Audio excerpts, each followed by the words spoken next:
So last week, did I say it was accidentally? Because I went home afterwards and thought, no, I didn't say accidentally. We're going to be in not really Twitter trouble, but... No, I think the first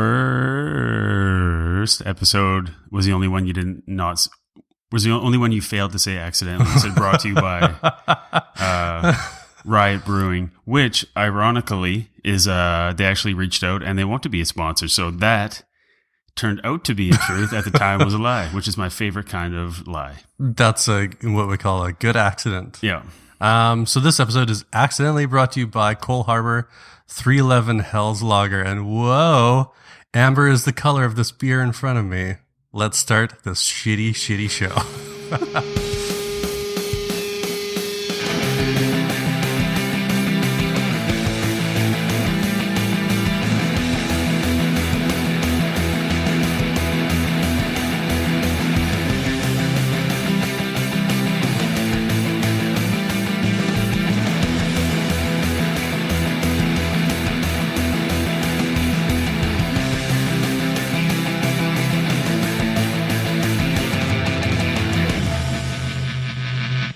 Good day, everybody. Welcome back to Designers Are the Worst, your new least favorite show about an exclusively visual medium, cleverly brought to you in an audio format. I am Matt, and I feel like I have very few opinions today. It's been a mellow week. I am Marcus, and I don't often have too many opinions, but I'm fueled on falafel right now, so look out! Look out, world! Once he gets some spices in him, it's like in Super Troopers. Once they get that syrup in them, they get a little antsy in their pantsy. That sequel now has a delivery date. Yeah, it's November. Could be. That was or October. I didn't really pay attention. That was like the only startup I've ever cared about, and with the first movie, and that they had like barely any money. They maxed out their credit cards and everything, but still only had like $50,000 to make a movie. When they met some woman, she's like, "Oh, my dad's really into movies," and he's like, "You should meet him because he wants to get involved in like producing a movie or something like that." So they went to him, explained the whole movie to him, and like had dinner and drinks or whatever. And he's like, "How much do you need?" And I think they said like $1.2 million. He's like, "Cool," and he just wrote him a check, and that's how the first one got made. Some rich dude who liked the movies. So I need to have better friends. Which is why they wanted to raise all the money for this one again, so they would have no studio input whatsoever. Oh, because people are like chomping after him, being like, let's make it," and they're like, "Nah, we don't want to be in business with you." The first one was fun because we did it whatever the hell we wanted, and so they raised the money and did another one, and that's the only startup I can remember caring about. Yeah, and Will Sasso's in the second one. He plays a Mountie with the other Vancouverite. Ryan Reynolds. No. Michael J. Fox. Nope. The Breaker High buddy. Oh, Ryan Gosling? Oh, no. The other... Jimmy.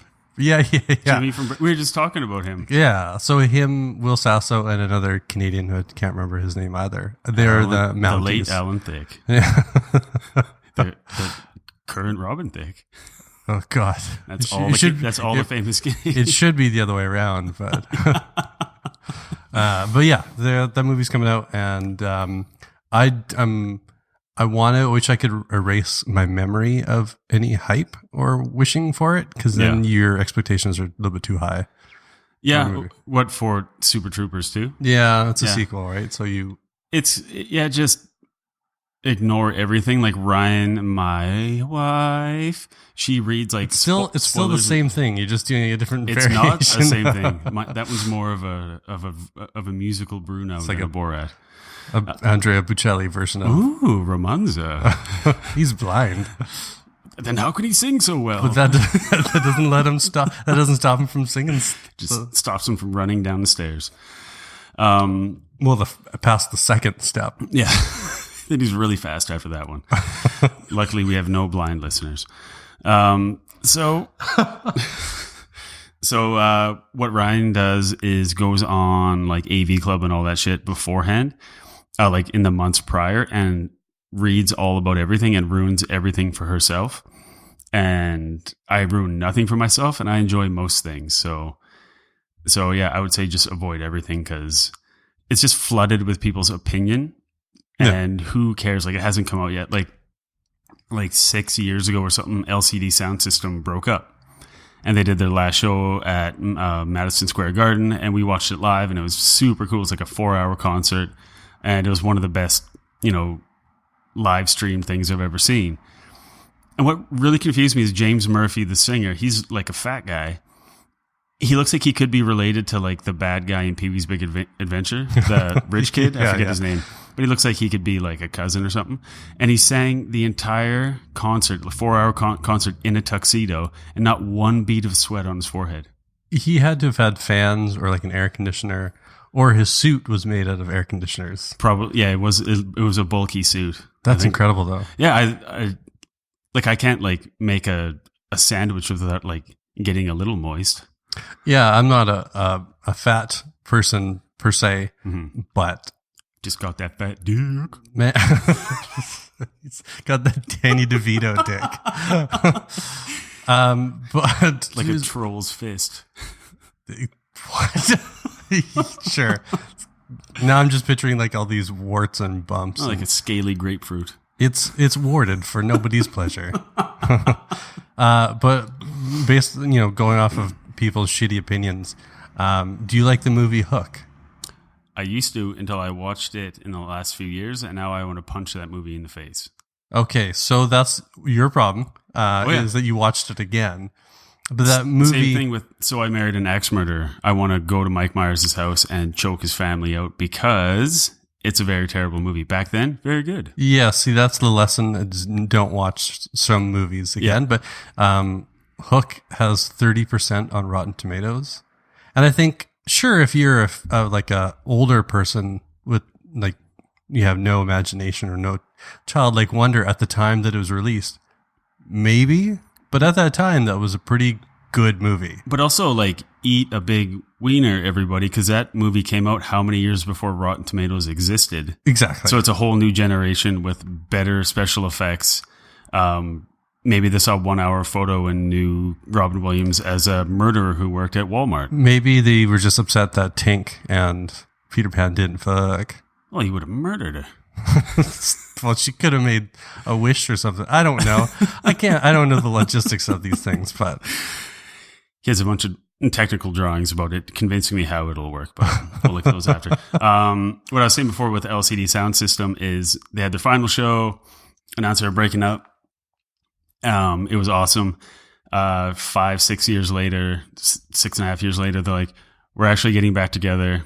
We understand we said that was it, but we actually want to make a lot more music together. And they put out 2 new songs, Call the Police and American Dream. And they're fucking gnarly good. And people are so mad at them for getting back together. Their fans are mad at them. They're like, what about the people that bought tickets to go see your final show and they went to New York for it and they're out of pocket all that money? It's like, how many years ago was that? Who cares? Like, do you want that? What's that? I don't even know modern band. Do you want Yellow Card to make another fucking album, you idiot? Or do you want a good band to make another album? Sure, they broke up. Hey, good news. They got back together. And if you liked their music before, there's a good chance you'll like their new music. But a lot of people are viewing it through the lens of, they tricked us.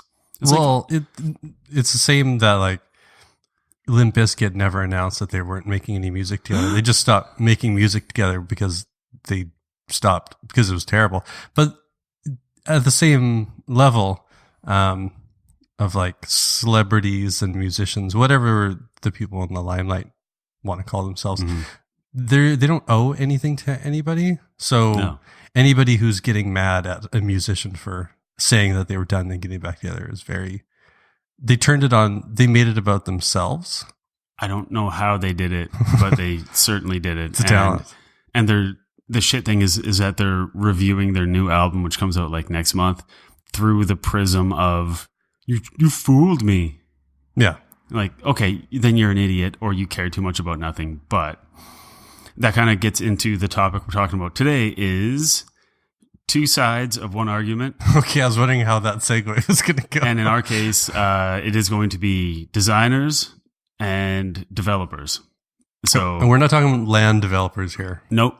We are talking about property developers. Nope. We're Yes. talking about like UI developers, app developers, web developers. Two different people. Like you could almost say that. No, it's kind of like the LCD sound system argument. Either the designer is a musician and the developer has to deal with what they give them, or the developer is a musician and the designer has to be the audience that kind of has to cater their likes to fit what they want. Like it's a complicated relationship. You could just say it's the left side of the brain and the right side of the brain. And they have to work together to lift your hand to punch something, but Yeah. one wants to do it artistically and the other one has to direct the hand there artistically. Yeah. So we're going to be talking to our old friend Marc Alonzo today, who used to work with both Marcus and I, and he's a very lovely gentleman and he's a super talented developer. And we're going to be talking to him about how annoying we are to work with, us specifically and designers in general. And we're going to be hopefully mending fences today because I don't know if I've knocked down any fences with Not- him, not- but in general, because I think over the years it's changed with the tools available. it has, depending on who you talk to. If you talk to people with a traditional print background, they hate dealing with web developers because they just want to give the printer the file and be done with it. And then the technology just spits it out and then everything's good. One of the most notable people in the design community that has talked shit on developers is actually everyone's beloved gentle action Bronson, Aaron Draplin. So in a bunch of his talks, he says that he hates web developers. He hates working with them. He hates everything. Meanwhile, standing in front of a gigantic screen playing a slideshow that somebody programmed at some fucking point. Yeah. So whether you enjoy working with them or not, a lot of us work with them a lot of the time. And if you're getting paid, $50,000 to do a logo for some company in the States because you have some notoriety now, then your life is good. Like you're making pictures, and that's kind of not dealing with any outside entities or not dealing with any third party people like a developer or whatever it is. So it's easier to say that you hate working with them if you don't have to work with them. Yeah, I mean, Because if you work with anybody long enough, you're going to figure it out. sure. And if you don't understand the technology and you have to deal with somebody once, I mean, there's no reason to hate them, but you should at least understand what the hell's going on to understand somebody else's problems. Yeah, and I think that officially makes us the first design podcast to say anything negative about Aaron Draplin. So Yeah, high five. Fuck you. I own his book. Yeah, I like your posters and stuff. And The book is good. no, I like it. I like him a lot. I feel I've heard his story enough now. No. Um, It's like, it's here. Think of it this way. We all know Cosby did it. But does that make me... You mean entertained us as children? Yes. But does that make me not enjoy the show anymore? No, I still enjoy the show. Ooh. Wait, did I say that? No, I said that right. Yeah. Okay. So you can still like somebody's work, but not like Yeah. them. Yeah, and Aaron Draplin, like I've seen a bunch of his presentations. It seems like a dude who's like fired up about it, that gets paid to talk about it now. The weirdest thing I ever heard him say was just that web developer comment, because he's not known as a UI designer at all. Or a negative person. No, and if you go to like Draplin Design or Draplin.com or whatever it is, you can see that there's not a premium put on programming because that site looks like it's about 10 years old and hasn't been touched, and it works fine for its purpose. But I thought it was weird to basically put fuel on the fire when you have no intention of like sticking around to watch it burn. It was just kind of like a bunch of like young people like, yeah, web developers fucking me. Having said that, I know that in some circles developers talk shit on designers. So it goes both ways, and we're going to get into it a bunch today. Thank God we don't listen to those talks. It's more like client meetings when I worked at a university, and also a few clients in the past, it's just like me looking at like 8 developers or like SQL Server people or IT people, whatever it is. And basically any suggestion you have, they look at you like, oh, sure, that'll work fine. And then they like all talk about it and they just build something different. Like it's easy to disregard a designer as an idiot. Because like, oh, just bring us the pictures, picture boy, where we could easily be like, just fucking build it, code monkey. Like, don't. I guess that's also the difference between. Oh, Mark's here. Oh boy. It's okay. But that I think is also the difference between position of front end to back end and all that. Yeah, hold on. I'm just going to unlock the door while Marcus vamps. It's called vamping. Vamping. So yeah, we both worked with Mark for some time a while ago, off and on, and now he's here to talk about those experiences and talk about designers versus developers. It's not really an ongoing, well, it is an ongoing conversation, but it's advancing with the times and advancing with the tools. What now? Well, I don't know. I think it's time for a break, I guess. No, we have to do... hold on, I got my headphones on. Well, that's what I'm saying. Breaks over, headphones are back on. One thing we didn't do last week was the trash tag. Yeah, we didn't hashtag. do that, yeah. So thank God we don't have any consistency. Yeah. Hope nobody's expecting. No. Like they're oh, it's my favorite segment, and they forgot it. Yeah. So our guest Mark just walked in. We'll be hearing from him in a second. Mark, there's beer in the fridge in the back. Go grab one because they're cold and delicious. So yeah, trash hash bag tag. We skin tags from the hashtags. Skin tags. We found 3 kind of fresh. Oh no, one's from April, May. Okay, old tweets talking about how designers or design is the worst. And we like to expose these people for what they are, either a-holes or truth tellers. Very observant people with usually quite a bit of restraint. So the first one is from Ibrahim Sarafi II at ISARFE. And this is replying to somebody. And what Ibrahim says is... White space and flat designs are the worst. Designers made more effort back then. No, I'm not skipping commas or periods or anything. It's a punctuationless, capitalizationless tweet that says white space and flat designs are the worst. Designers made more effort back then. Yes and no. Because white space is important. White space isn't a new concept. No. And flat design is not a new concept. It's probably the oldest concept of we don't have a lot of shit to work with. We also don't have screens. Yeah, so everything's flat. So unless it's on a product. And so I can see how like the flat icon craze and the flat design thing that's fucking easy to do. It's because it was such a harsh drop off from skeuomorphism.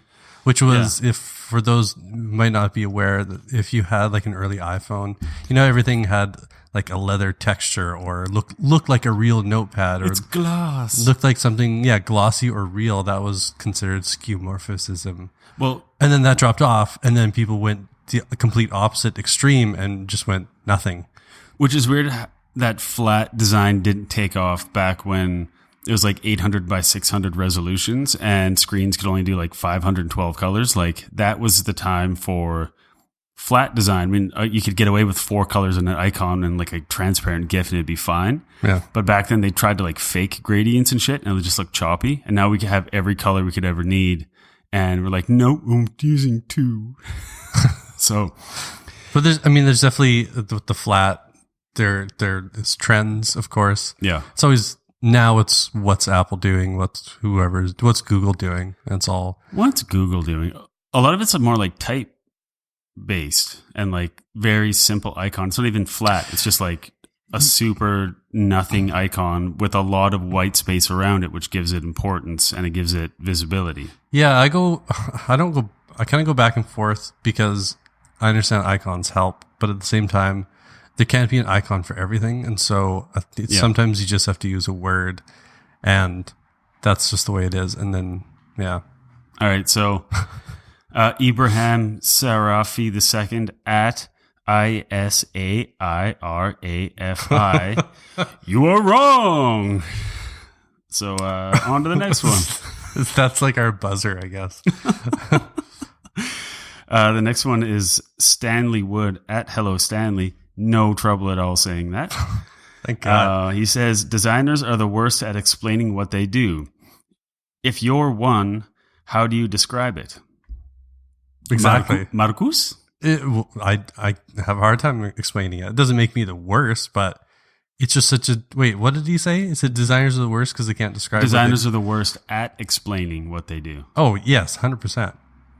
See, if you are limited to one thing, sure, it's easy. Like, yeah. I make beer labels.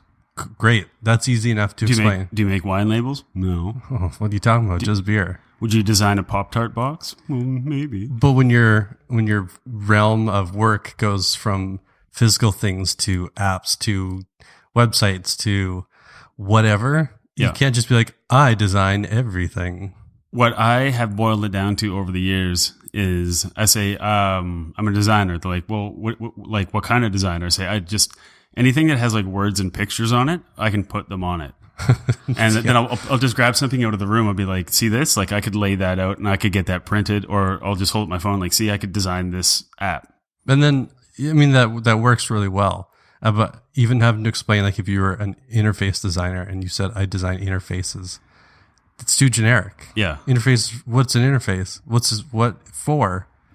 Like, isn't interfacing something you do with a computer, not something you use on the computer? Are you designing people's interfaces? Or inner spaces with Randy Quaid and Meg Ryan when he got shrunk down in the little ship and went inside Meg Ryan's body. So I would say that person is correct. At Hello Stanley, you are correct.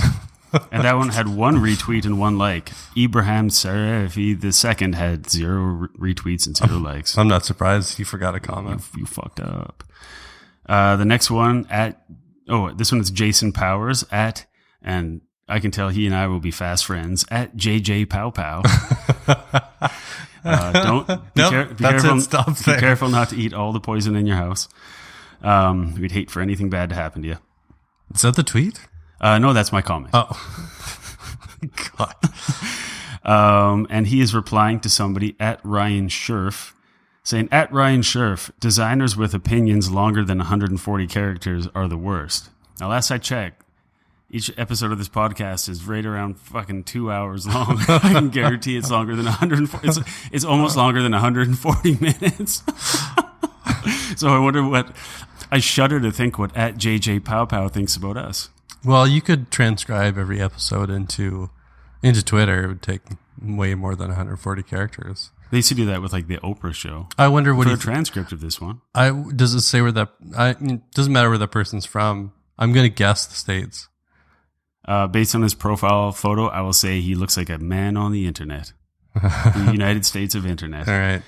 So even the orange orangutan president can't even finish a thought in 140 characters, and he runs the free world. So yeah, and like I've read so many great articles on like Medium or on Signal versus Noise, whatever, like Jason Fried or like Andrew Wilkinson. We know he puts out articles on Medium all the time, and we work with Flow. It's the task management company. They have this big blog and stuff, and I got to say that opinions longer than 140 characters are great if they're not written by an idiot.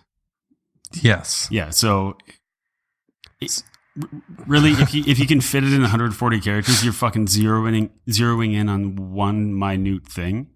And, and basically all your opinion can be is, I don't like that. Yeah, it's weird or stupid. I don't like it no more. Like that. Like we were talking about Medium. I just brought it up. They just redesigned their logo again. Yeah, much better than that weird angly, dimensional whatever the hell it was, green diamond emerald. And thing. People are all, I can't believe they did it again. Like they have no confidence in their brand. It's like, doesn't mean you're not going to fucking read it anymore. No, they also introduced their payment subscription plan, and so it's to match that because I think they're charging like $5 a month, and it's to what it's kind of interesting about is so the one thing I don't really care for is you used to be able to heart articles, and that's how you like them. Now you clap them, which I prefer because I don't love anything on the internet. I've never clapped at somebody like after I read something like great article and I just start clapping in their face. It should be dollar symbols, because a portion of what you click, like the money that you pay each month, goes to the writers. Okay. The more you clap for them, the more money that they get from you that you paid. Yeah. So that's what I'm saying. It should just be dollar bills that you just like, it could be like throwing at them. It could be like a stripper. I would say like a G-string stuffed with singles, or if you're from Canada, stuffed with loonies. That's some hefty undies, buddy. With some Canadian Tire money. It's legal tender. This dollar bill's worth 5 cents. Don't you know? Get to stack them, you'll have $1. God. I think verdict is at JJ Pow Pow. You are wrong. Now, we encourage everyone to go on Twitter and harass these people about their opinions, because that's what Twitter is for. I think that's good for now. Yep. So when I prepare too far in advance, I forget the shit I wanted to talk about. I'm better like half an hour before, but turns out I ran out of stuff to talk about. So take a break. Yep, we'll come back. We're going to talk to Marc Alonzo about how terrible designers are when they work with developers. Goodbye.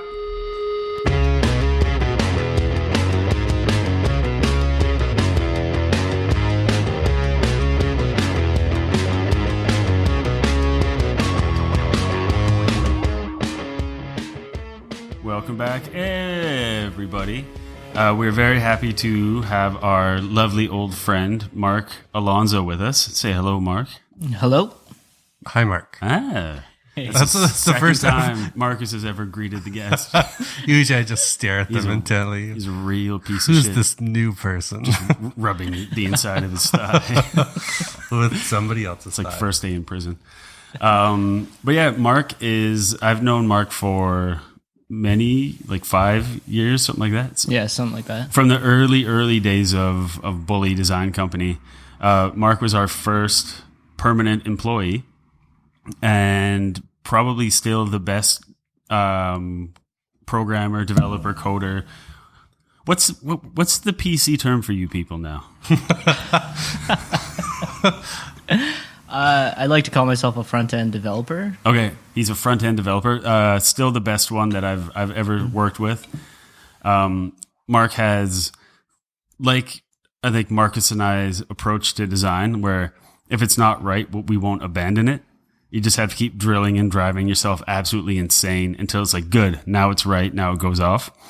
And Marc approaches that only with code. So it's lovely to have you here with our first Designer versus Developer series. This one called Valley of Blood. And then you need to insert a boxing bell right there. Just do one. Show notes. Do one now.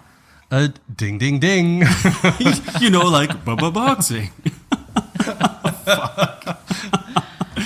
So thanks for being here, Marc. Please tell us a little bit about yourself and all the people that are listening. And some in Italy. Bonjour. Okay. I'm Marc Alonzo, and yeah, I've worked with both Matt and Marcus at Bully Creative at some point or another, back a while ago, I guess. And now I currently work at Chenkfront. Yep. And I'm a front-end developer there. And now it's Bully Design Company. We stopped being ambiguous. We're We're just creative. Did we borrow you at Signal? You did. Okay, Yes. Yep. so you were never. I couldn't remember actually that far back. Yeah, it was. that was. So Marcus, Marc, and I, and two other folks worked in basically a luxurious walk-in closet in the Metal Lab offices. It was a beautiful room on the top floor of a building, but it's funny, we were definitely in like a penned-in area behind a glass wall. It was like an aquarium filled with stupid people. Very much. The only time it paid off is when the heat broke down in the main office. So we closed the doors, and it went up like 3 degrees for us. Because, Marc, what did you bring? A space heater. Space heater. Because when it started getting cold, you put it under your desk. That's right. So it broke, and then we shut the doors, and then in a dry erase marker on the glass doors, we just write the temperature inside our room, but would let no one else inside. Because we're dicks. So today, we're going to get into the often contentious relationship between designers and developers. We're healing bridges, with this series because there are a lot of times I feel I'm doing a disservice to a developer, and there's a lot of times where I feel a developer is just being a dick for no reason, but I'm probably being wrong. But in a lot of places there is that split. Like, we'll just hand it to the developer, and it's like, okay, well, it goes off to the next part of the factory. And in like if you work in like the Twinkie factory, like you don't go to, if you work in the yellow cake division, you don't go down to like the cream division and be like, so how's everything going down here? Is everything getting filled good? Like, it just goes off, and then you get on to the next Twinkie coming down the line. So everything going creamy down here? You motorboating son of a bitch. Get out my face. So years ago at Bully, when we were lucky enough to have Mark working with us, there was a lot of times where we just had so many projects going on that it would just be, we'll hand this to Mark, and then I have to get on the next thing. And we had 2 designers, and Mark was the only developer. So there's 2 designers working on shit, often web-based, and then just handing it off to Mark. So basically getting nonstop projects thrown at you. And then basically you'd have to build them with like, you were very good about it because you only ask questions like once in a while. And because we were lucky enough that you understood what was going on. But based on that time, what would you say is wrong with us as a profession? Now, hold on. Because we should paraphrase this with possibly the time period then versus now. Right. Because then there's a lot wrong with us. Yeah. Now, not as much. Still lots. Yeah, we all work for completely different companies now.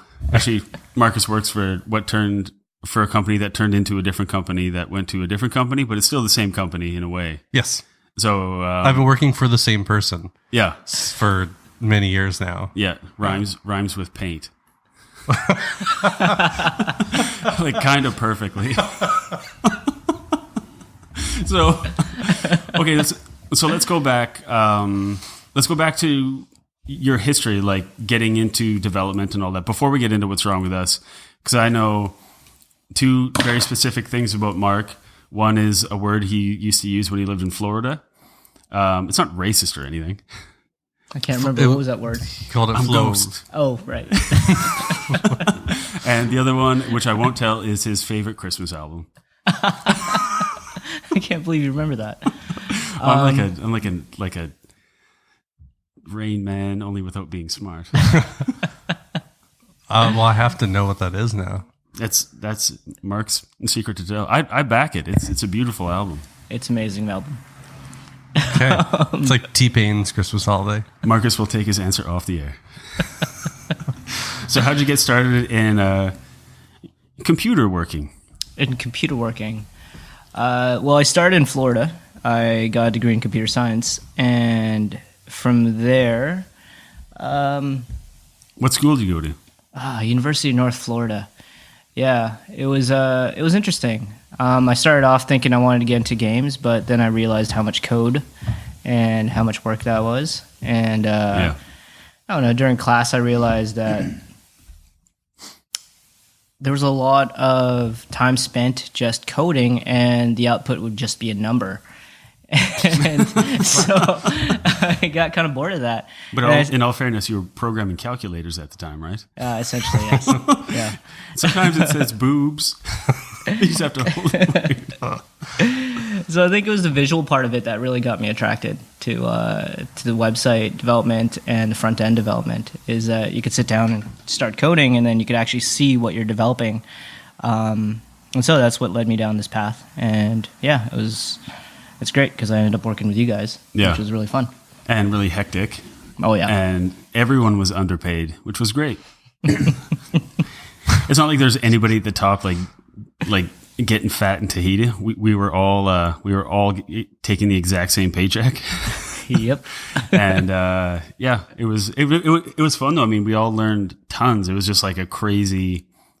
We were thrown into like a project blender. And it didn't have an off button, and it went like that for a few years. And yeah, it was hectic, but it was fun. It's like constant burnout mode. Yeah, where it's funny when you're in constant burnout mode, then you have nothing to do for like a day on like a weekend. You just don't know what to do. Yeah. Like even now, like if the rare time that Ryan and the kids are gone, I just pace the house and I organize stuff. And then I'm like, well, I should get a bunch of beer so I can kill my brain. And then I'll just play video games until the Sandman, he comes.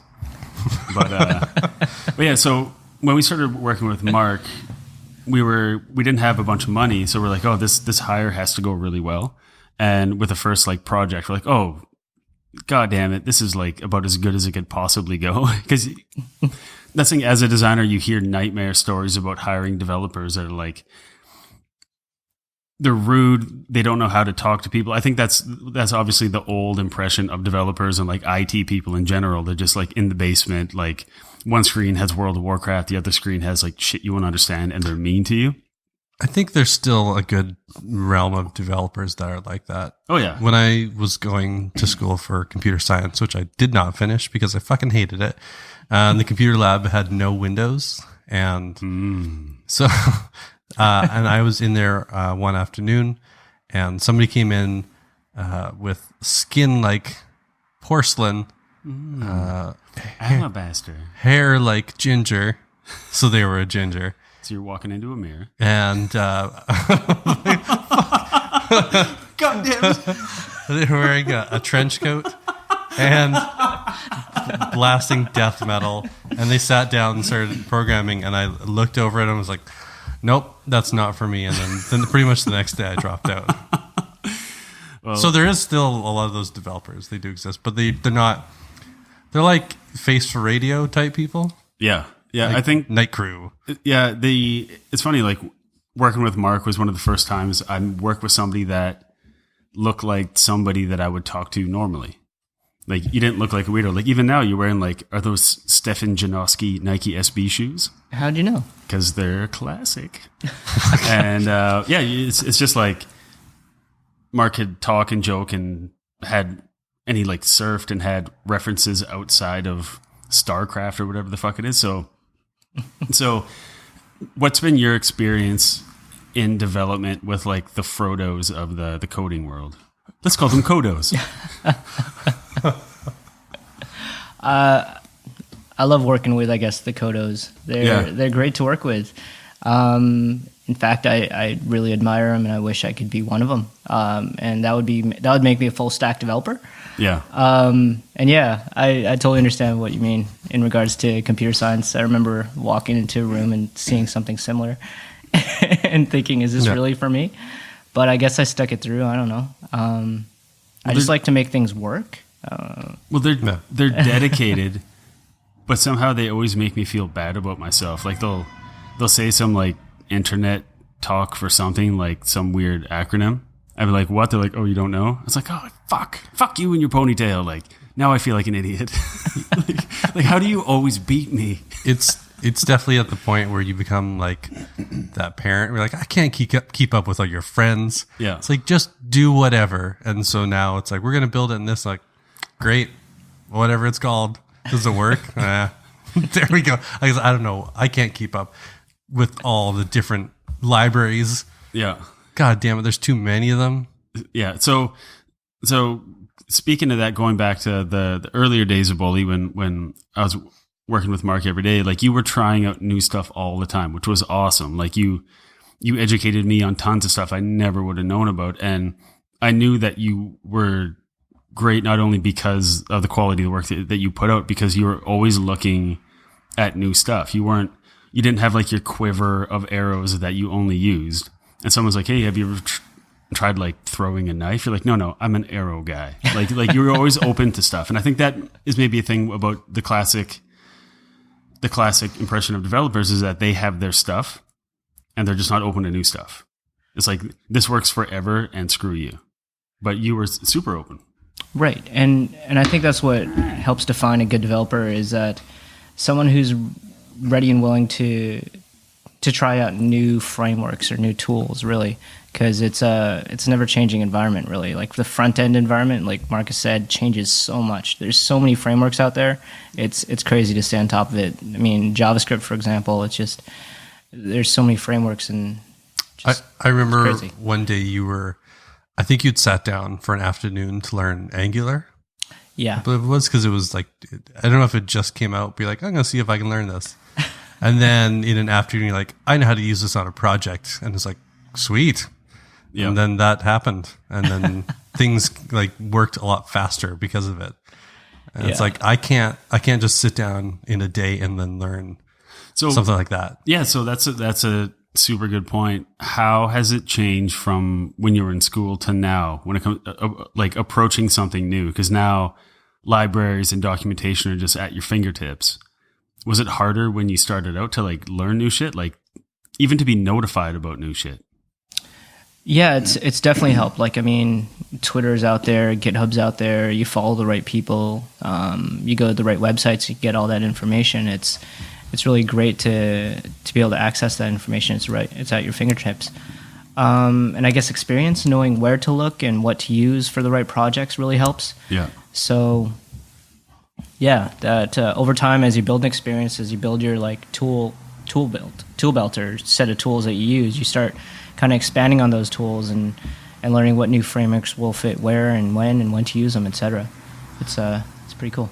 Okay, so let's get ridiculous now.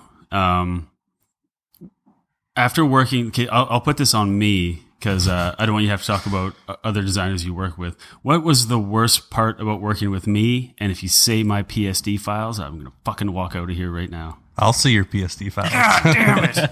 I know. I'm much better in Sketch now.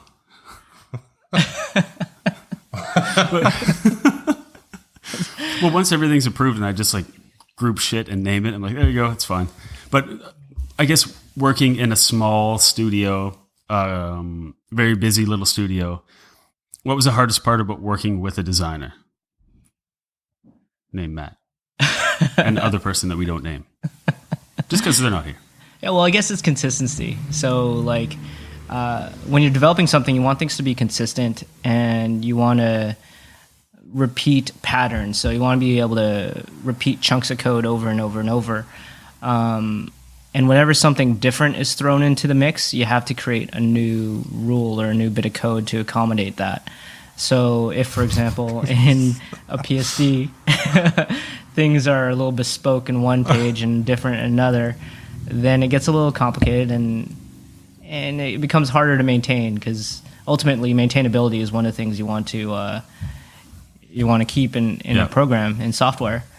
And so, it was funny because I went from building everything that I designed to handing it off to somebody where I would know if there's 85 pixels of padding here, but in the next instance of that thing, just because in Photoshop it's so hard to make everything consistent, there's 81. Mm-hmm. I know, just make it 85.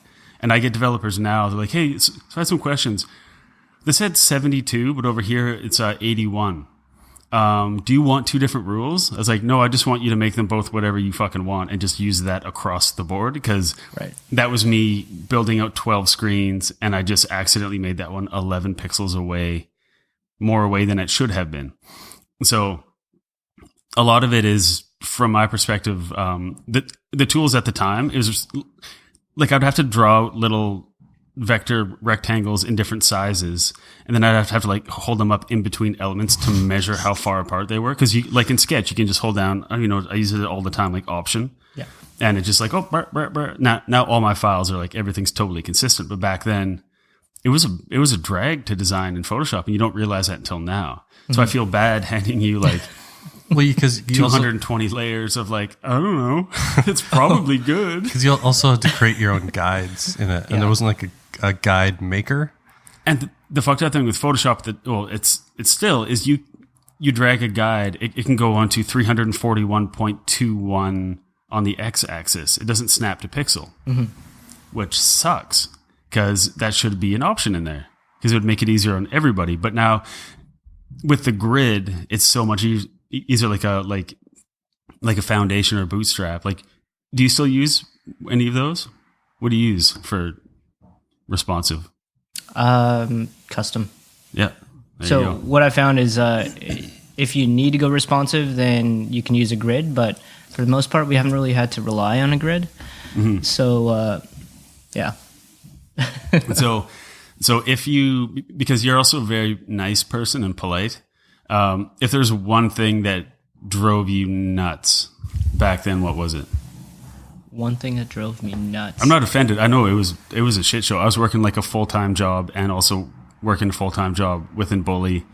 And then I was also learning a lot of the web standards from you because I used to just build all my own shit. So, well, I guess going back to your PSDs, your layers, there was so the more many the of them. better. It's like Costco. No, I could fit like 200 layers in a file, and it costs the same. It's fantastic. There was just so many of them.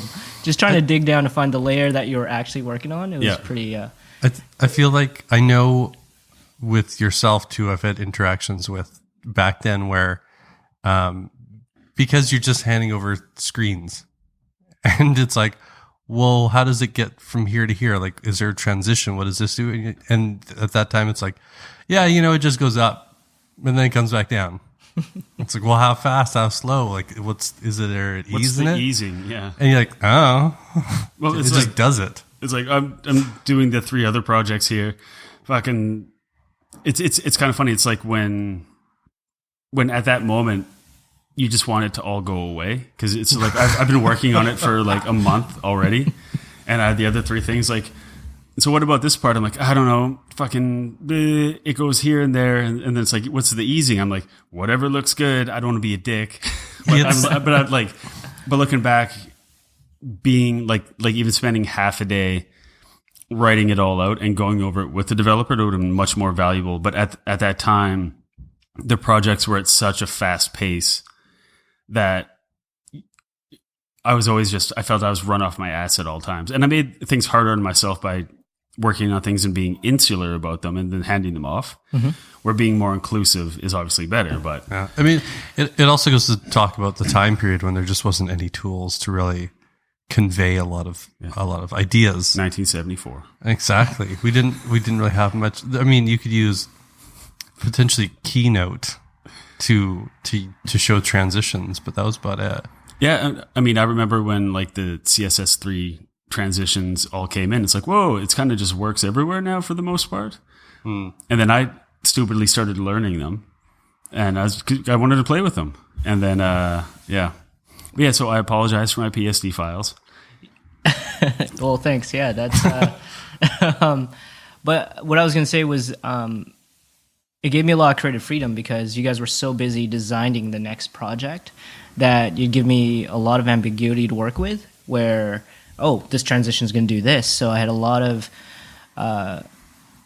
leeway to decide what that transition was going to be. So I could play around with CSS animations and transitions and kind of do what I want. So that was kind of nice, rather than just purely development and coding what I see, coding the transition. I got to actually contribute to the creative process, which was nice. And for me, it was fantastic when Mark was like, "Hey, can I check?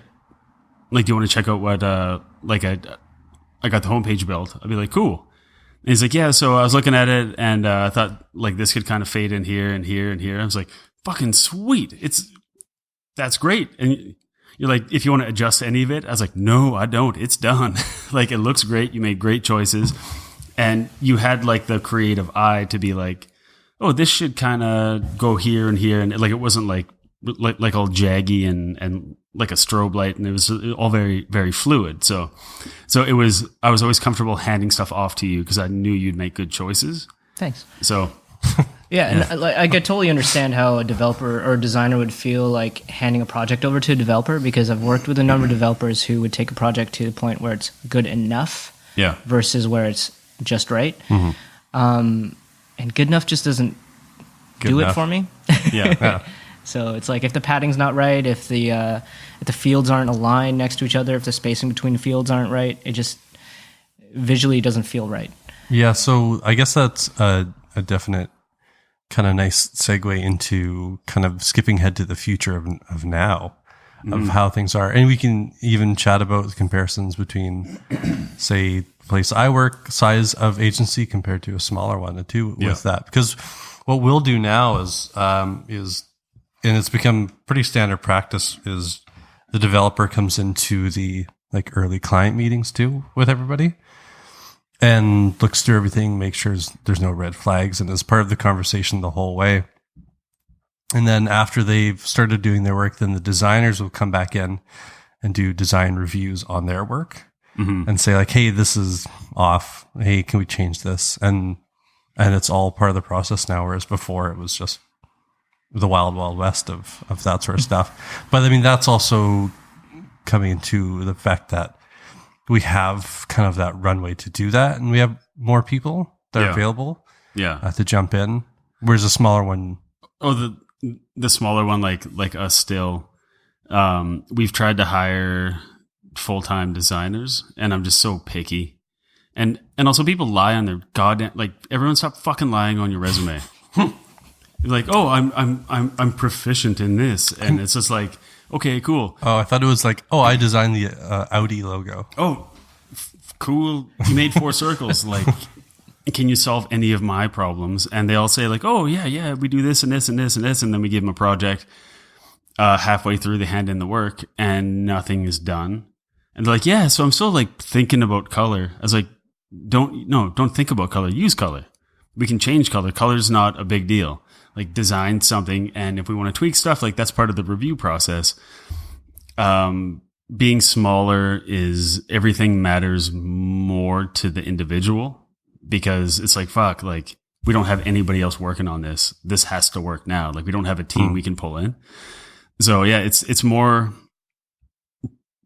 pressure to get it right on yourself, because there's no one to pitch in really. And it's hard because like especially I've been working by myself for the most part for like 17 years. And now it's at the point where like I totally trust our developers we work with now. They're super great, and they make those decisions. Like, they have the creative eye too. But with design, I'm way less forgiving. I'm like a straight up dick when it comes to like, here's my work. I'm like, wrong. You lied on your resume. I'll pay you for what you've done thus far, and then you got to go away. And they're like, well, here it is. And I'll say, well, I'll pay you half because it sucks. And they're like, okay, fair enough. But because they lied. And it's funny because I'm so much more trusting of a developer, because that's a whole other job. When I started, I'm a web designer developer. It was one job, where now I can be more critical of the design, where I'm just happy somebody's doing the development well. So with people like Mark and folks that Marcus works with, like, it's that trust was like long coming for me, because I used to code everything. Like, I used to do like custom PHP shit and like stuff I shouldn't be touching, but I didn't have money to pay anybody to do it. And all the codos out there were like a nightmare. I'm so happy now that I don't have to like build something. Yeah. The only thing that we do actually now is to kind of not necessarily speed up the process, but on projects, like they'll set up a repo or I don't even know if that's the right term. That's how hilarious it is. Or they'll set up a branch for me, a local branch off of the master branch off of GitHub. See, I don't know what I'm talking about. So they'll have a project, and then they'll use more specific terms. They'll be doing stuff, and then I do other stuff, and then bada bing, bada boom, stuff's done. It's a problem. So I'll jump in there, and instead of like, because back in the day, you'd get an email, and it would say, here's a list of things you need to move 10 pixels over or increase 2 pixels. And so now I just jump in there and I can make those changes because I am capable of doing CSS. Yeah. On the last project I worked on, I did think for a few minutes that I had corrupted the master branch. Oh no. And I thought the whole project was gone. I didn't, thankfully. Yeah. But that's how terrible I am at not touching code. So that sort of stuff is handy because I can touch the things that I know I won't break for the most part. What I do for the most part in that regard, because I did code a lot in my life, is when a developer hands in, like, here's a push, here's what's up, I'll do all of the changes in the inspector in browser. And then I'll just send them a list, like, like line whatever, padding whatever, and they're like, cool, thanks. And they just like I put the actual like CSS code in the to do and like flow, and they just like either copy it out and paste it in, and be like, fuck, I have to dismantle what this idiot does because I'm using like SAS or whatever it is. What's the other one? Less. There you go. But I give it to them in the language where they know what to do with it from there. Instead of me being like, hey, this thing over here, hey, buddy, could you maybe beef that up a couple quadrants? Like, no, just specifically this is what I want. But I don't touch the branch or anything because I don't want to get that involved. So how much experience, Mark, have you had working with designers with no knowledge of code? Ooh. Not a lot. It feels like every designer I've worked with has some familiarity with CSS, has at least coded a website or another, and know enough to be dangerous. Yeah. Start ripping spark plugs out and like, I broke the car. Please fix it. Yeah. But I think something like pair programming and having the designer and developer in the same room in front of the same computer really is a benefit. It really helps out. So like the developer would be sitting in front of the computer and actually coding and implementing the design tweaks and changes as the designer sees it. So it's kind of like a hybrid of what Marcus was mentioning, where there's a specific branch dedicated to him, but it would be dedicated to both a designer and developer, and they would work together. Yeah. And the changes would be made on the fly by someone who knows what he's doing, a developer, with someone who knows what he wants, which is a designer. And so having a team like that is awesome. That's what I think we had over back in Bully's early days. Yeah. We were a small team. We could pull that off, basically. I could pull Matt aside and be like, hey, let's take a closer look at this one component and see how we could figure out the transitions. Yeah. And we'd sit there and basically code it out right there on the screen, and he'd give us feedback. And it worked really well. Yeah, now with tools like Zeppelin, what does that work with? Sketch. It's to show a developer or whoever's looking at it the exact pixel things and dimensions and values if they don't have Sketch. So that's cool. So it's basically like a PDF viewer for Sketch that shows them all the measurements. So basically, like where you hover your mouse, it'll show you where it is positioned from other items. And if you click on it, it'll even give you like CSS code if it's text. Yeah. And you've made it a text style or a whatever type of layer style. Yeah. It'll give you that code snippet that you can just copy and paste and throw in there. Well, that's cool. And so anybody also go to designersoftheworst.com and click on this episode 9. And all the shit we talk about, all the tools and libraries and whatever, as best we can, we're going to put up links to all of it. So if you're a developer and you just heard that you can view Sketch shit without having to buy Sketch, jackpot, good for you. Yeah. So yeah. And then also too, like I know a couple of our designers, they're quite comfortable in Framer, which is that CoffeeScript? It is. Yeah. Framer.js, yeah. Yeah, so Framer is built by Facebook, mainly for prototyping apps, and that's pretty much it. It's not really really built for web, but you do need to learn how to code CoffeeScript to use it. So there's a learning curve. So for me, that's a waste of time.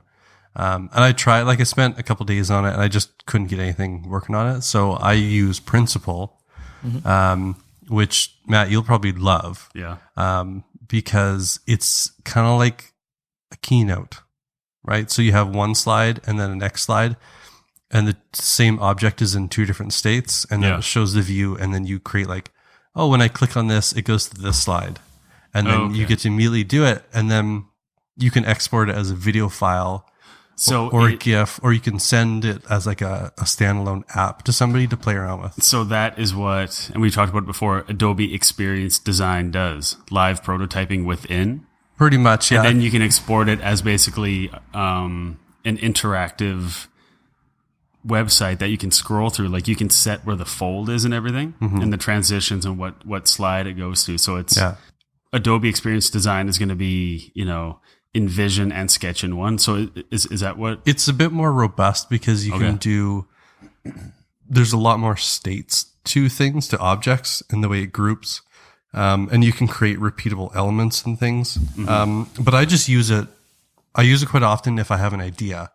And so you just build it out really quickly. You'd be because if you have an idea for something, first of all, you've got to see if it looks stupid or not. and then take it to the developer, be like, is this possible? Cause that's been a huge thing too, is like with one of our last projects, I had some crazy angle menus and all these other things, and I made them all in principle to see if they made sense visually, and they did. So I took them to the developers, like, is this possible? And he's like, oh yeah, it is. So then I took it to the client and I said, what do you like? This is what we want to do. And they loved it and we implemented it. But there's that like many stage process where it has to go through the right people to make sure it's even doable. Because I know that's probably come up at some point where you get a design, it gets handed off to the developer and they're like, yeah, we can't build that with this budget. That's going to take a month just for that alone. But it's already approved. Absolutely. And that's the thing about having both the designer and developer working closely together, is that once a mock's created, a developer could take a look at it, and looking at whether it's technically feasible within the constraints of the client's, for example, browser requirements or even time frame. Yeah. I think that's important, because there's a lot of people who just submit the design and gets it approved, and developer would look at it and be like, I don't know about that. Yeah, I was having a chat with somebody today, kind of regarding their process at their previous job, and they said that they were still in the boat of the developer gets the mock-ups and things like that, and that's when they start the project.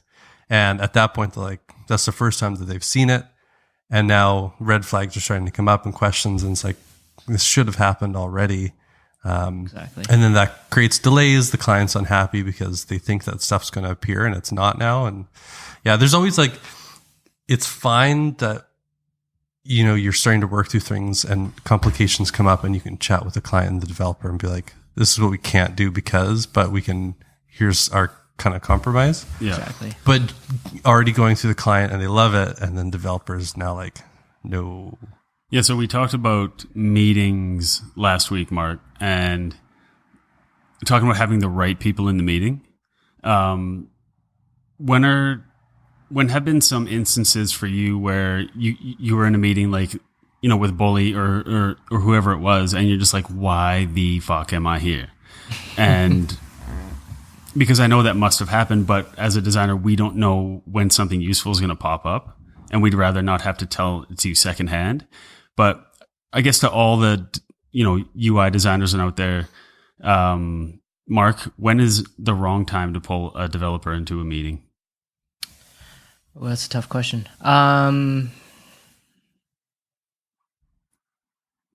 Or is it never wrong to try because you never know what's going to happen? Yeah, I kind of lean on the it's never a bad time to at least.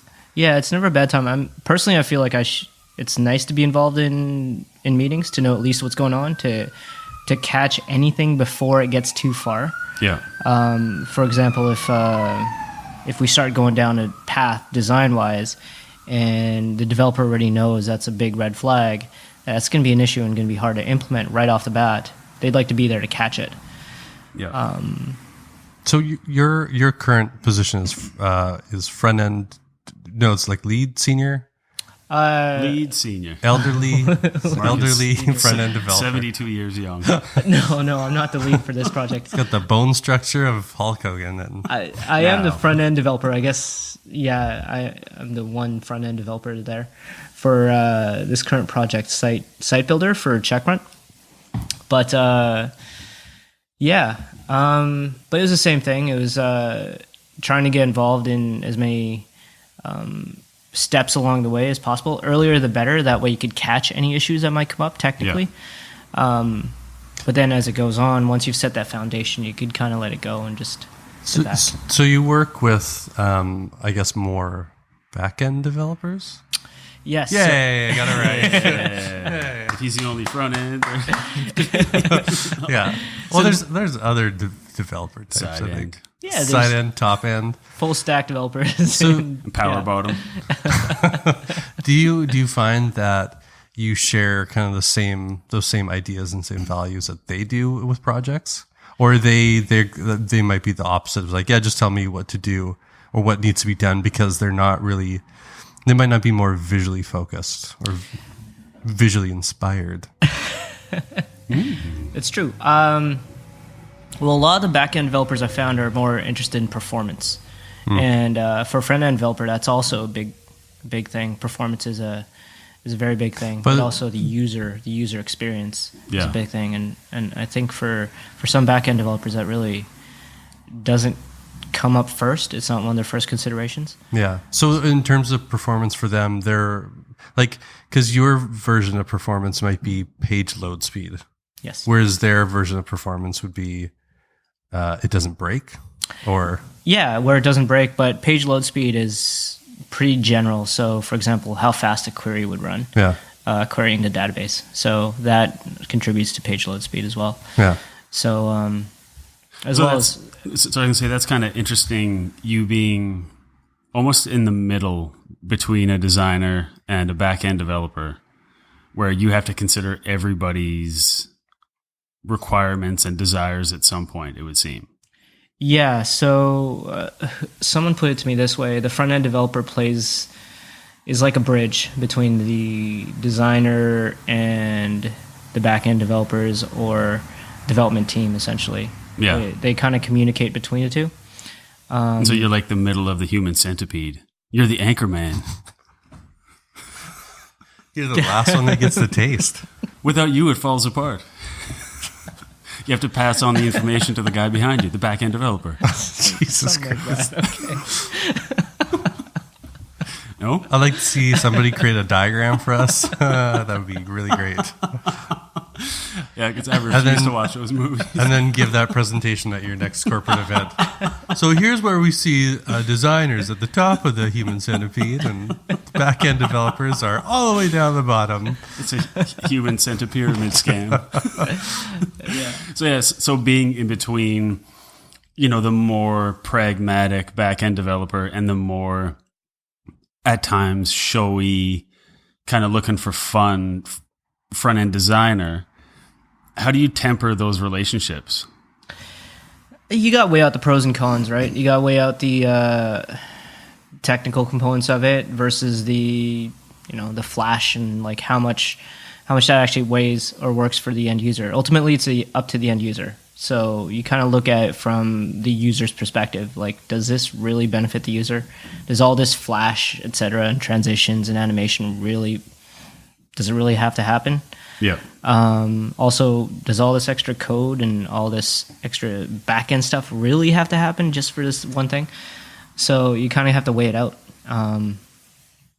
So sometimes it's hard, but really it's up to the end user. It's up to what are you trying to achieve, and how could you make it easier for the end user to do what they want to do? So basically stepping out of their way. Yeah. And in regards to our show last week about meetings, check it out at designersoftheworst.com, episode 8, titled it was Your Gut in Your Butt. Yeah, that's what it was. Yeah. So in there we were talking about, and I'd like your take on this as well, just speaking for other people in the meeting, because I've been to meetings where they're like, oh yeah, Matt can have that for you tomorrow, and then I'm like, oh, I can't wait to murder you on your way to your car tonight, because there's no way I can have that tomorrow. And I've always tried to be careful about not promising things for other people. Be like, let's talk to Mark, let's talk to whoever, let's find out, we'll get back to you. Mm-hmm. But how many times, or how frustrating is it when a designer in the room or a project manager in the room says, oh, Mark can have that knocked out by Tuesday for you, not knowing that you have Wednesday, Thursday, Friday off, and it's a long weekend, and you don't come back till Tuesday. Like, do you speak up at that point, or what? Absolutely. I think everyone should. If anyone's put in a position where someone speaks for them, then you should definitely be vocal about it and say, no, I don't think that's feasible, because that really impacts the entire team, especially if it's going to delay the project. And having someone say like, oh yeah, you can deliver that within a day, when really it's going to take 2 days or more, and you don't vocalize that, then that could hurt everybody. So being vocal about and being realistic about timelines. Personally, I try not to give any kind of quote unless I'm really sure about how long it will take. Yeah. I've gotten pretty good at it at this point, just myself, knowing how long things take. It'll take a season. How long it'll take? The future. Could you be more specific? No. And I also did not make my way through the word specific. So I think that also speaks to the fact that I think we were talking about last week as well, is that if you are a designer of like a UI designer, front end designer, whatever it is, if you are working with developers, please learn some code, or at least get your developers to give you a crash course on how they build things. Because design choices can either add 20 minutes or 20 hours to the development, and then you have to wonder, like, does this really fucking matter? Like, or can I just move it over there and I don't like it as much, but it's still as effective, and we save 20 hours? Like, oh, I forget my original question. Oh, I'm so dumb now. I mean, it definitely helps to have that baseline. I mean, I still can code my own. You got it now? Yeah. Great. So see you later. Feels like it's been a long 3 years. Pull the ripcord. So Mark, as far as any designers who are listening that are posting all their, like UI wet dreams to Dribble and being like, wouldn't it be cool if this happened and all that, but who have no knowledge of the code, what would you recommend they do to kind of get like snap back into reality, knowing that when you have this insane transition on an add to cart button, it might actually make the button less effective overall, and there may be some bug in some browser somewhere. So how would a designer educate themselves on designing for developers, essentially? Ooh. Well, CSS, HTML, that's all important. I think that's just a baseline. You have to know CSS and HTML. Yeah. In order to design for the web, you need to know that. You need to know what the constraints are. You need to know how they work and what they can do for you. In addition, you need to know what you're designing for. So if you're designing for an app, you need to know that app inside out. Because if you just want to throw a button in there that does all kinds of crazy animations and transitions, and the rest of the app doesn't have that same kind of transition or animation, it'll just look weird. Yeah. So being familiar and knowing what the app does and being consistent in regards to design is also really important. Yeah. And I've seen that a couple times where a designer would come into a new project and just throw in something from left field because, well, to them it looks visually amazing and would do great. But then you kind of step back and look at the app and be like, that thing looks odd. Is there a running joke with developers where they ask a designer to make them an email template? And like, you fool, you're supposed to build that in tables, idiot. Yeah, so email templates are hard because, yeah, exactly. That's why companies like MailChimp exist. So you don't have to deal with any of that shit anymore. I built one in the spring because our client was using some weird email thing that nobody uses anywhere. They don't have a template builder. Yeah. And I felt so bad about handing it to one of our contract developers that I just built it. I said, fuck it. I'll go back to Tabletown. I've made 2 in my entire career, and they were both for the previous company I worked at, which was affiliate marketing stuff. And thank God for a company called Litmus, so you can test your emails on every platform. But at the same time, you'll get everything right on like 98% of email readers and platforms, and then all of a sudden that one shows the link as green, and you're like, the fuck is going on? And so you search it, and guess what? No solution. That's just how it goes. And also, it doesn't matter. But it matters to the client. Like, well, our links are all blue. You're like, it doesn't, like, this is a bug. We can't do nothing about it. But what you were saying, Mark, about knowing what you're designing for, don't make super fancy things just for you. Over the years, I've come up with this analogy that most people find upsetting. It's when you're designing just for you, it's the same as jerking off into a mirror, and you're just like, oh, I'm tearing it up right now. Like, this is going so good. But then, think about Stuart Smalley. Just, oh yeah, except more. You mean Senator Al Franken? Yes, I do.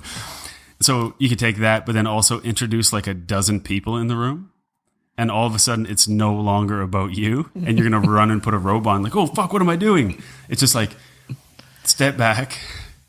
Think about how many people are watching you, how many people are using this product, and does this need to be here? Like, the amount of like fancy interaction we design into stuff here at Bully now, it's so minimal because it just seems gratuitous. Yeah. And when it translates to mobile, It's like, well, you have to kill it all anyway. So Yeah. So for the 35% of people looking at it on like an or like a MacBook Air resolution, how much are they getting out of it? Because most of it's not going to fit on the screen anyway. So just less about you and more about the end user. Yeah, and relating it to code is the person who's going to be most familiar with the designs and the transitions, etc. of that app is going to be the front end developer, the guy who built it. Yeah. Because they basically wrote all of that. So they're going to know what is going to be a little different versus everything else, because they're going to have to write some sort of bespoke bit of code to accommodate that. I new love the word bespoke. fancy. I hate it. No, the most beautiful aprons and light bulbs have been created in the name of bespoke. It just makes me think of a bicycle that's been despoked. No, it bespoke. Well, It has tons of spokes. It bespoked, man. Okay. I can't believe it's taken us 9 episodes to get into Marcus's beautiful Jamaican accent. All the hidden talents that will be exposed over the episodes. Yeah. I can't speak for any sort of larger Silicon Valley companies or any of them actually, but I do what Or the show. or the show. But I do wonder, like in a bigger company like Facebook or Goggles or Airbnb or whatever, whoever the company is, doesn't matter. It's a company that has a caterer on staff or a chef. Yeah. That type of company. I always wonder what their relationship is like with the designers and developers. Like, I'd be curious to know if anybody who's listening works in that environment, could shed some light on it, to know that it's like, oh, you sit with a pod of a developer and a designer and see a project manager, or is everybody just separated? That'd be super fascinating to learn. Well, that's funny because the first time I'd ever heard about the agile process was from Mark, and you read an article about Google about how their approach to projects, and they build these little like huts of people and be like, just figure it out, and we'll all come together in 2 days and we'll see what we all have, and then go figure it out, and we'll iterate and we'll tweak and do all that, and then we'll develop, we'll launch, and then we'll just support. And then it was kind of, I think the article was like a 1 week turnaround on new ideas. Yeah, essentially you build a prototype as fast as you can and you launch it as fast as you can, because the more feedback you get, the better. Yeah. Because you start basically getting testing in a live environment right away. Yeah. Then also the time spent developing is so much less, just because it doesn't have to be perfect. You don't have these like crazy animated button bullshit where, the jerking off and mirror scenario. It's just like, let's make it work and let's see if this idea is viable. Yep. And then we can go back and make it fancy. But oftentimes I found once the idea starts working, nobody wants to roll back and be like, all right, now let's completely redo the whole thing. It's like, it's already kind of working. It already looks kind of good. Like, why don't we just tweak it so it's decent, and then just roll with it for a while and just change it over time, where that's that, and start off with a unicycle, end up with a bicycle. Exactly. Yeah. I think feedback's one of the biggest things that you can kind of gain from having a developer be a part of the project or whatever you're working on early on, because that is another side of feedback that you might not have thought of. At any time I've been working on projects and a developer will throw in some feedback and I go, oh, fuck yeah, that is exactly right. Oh, and then it's like, great. If one person saw it, then I know that a lot of people are going to think that same thing. It's like, I'm so glad that I was able to hear about it now before it went any further. Yeah. And that's the thing. That's why having a developer involved in the process, the earlier, the better, because they could catch those. Yeah. Because they have to think about every scenario, really, because they have to code for it. Yeah. And yeah, it's good for a designer to think about that, because if you don't think about that as you're designing it, then there might be a piece that's missing there, and it might break the design entirely even. And also, designers out there, please don't, like UI designers, either full-time or occasional or whatever, please don't undervalue the opinions of the developers that you work with. They build this shit. It's kind of like asking a mechanic on their opinion on what car you should get. Like, you should probably listen because they know what makes all this shit possible. Like, don't ask a developer, like, or So I don't ask a mechanic, what's the shiniest car I should buy? Because they'll look at you like an idiot because you're an idiot. No. It'd be, what's the trendiest car right now? Oh, yeah. What's everybody driving that I should get? Yeah, exactly. And then the mechanic will be like, well, this, and this, but this one's a piece of shit. We know how they're all built. But if you want a good car, they came out with one like 3 years ago. It's not trendy, but, They all have 4 wheels, so. It's true, but respecting the opinions of the people that actually build this shit for a living. All we're doing, here's a way of, I guess, saying it is, if nobody baked the cake, there'd be nothing to fucking decorate. And we're just decorating stuff. So respect the opinions of your bakers, everyone with a piping bag in their hand. I'm starting to think that you write all of these analogies You would down, think so, because they're good. that stepdad wisdom. Yeah. Like, where did you get these from? No, it's just all these limericks and analogies and metaphors. It's years of explaining stuff to the kids. They're like, hey, they hit me. I'm like, well, sometimes you get hit and sometimes you do the hitting. And then they walk out of the room like, that was fucking rad. They're like, I earned a beer. Speaking of earning a beer, why don't we take a quick break, have a beer. We'll come back. I wanted to talk about Mark's perfect and Mark's perfect Sunday. Oh, 700 with Billy Crystal. The perfect organization for a web design studio or a design studio that does a lot of web development to have. What's the perfect structure? Who are the perfect people to have in a meeting? And I'd also like to talk about the communication tools we all use and what are more a distraction than a help. And so we can all get back to work. So let's take a break, crack a beer, and talk about Jet Lidler.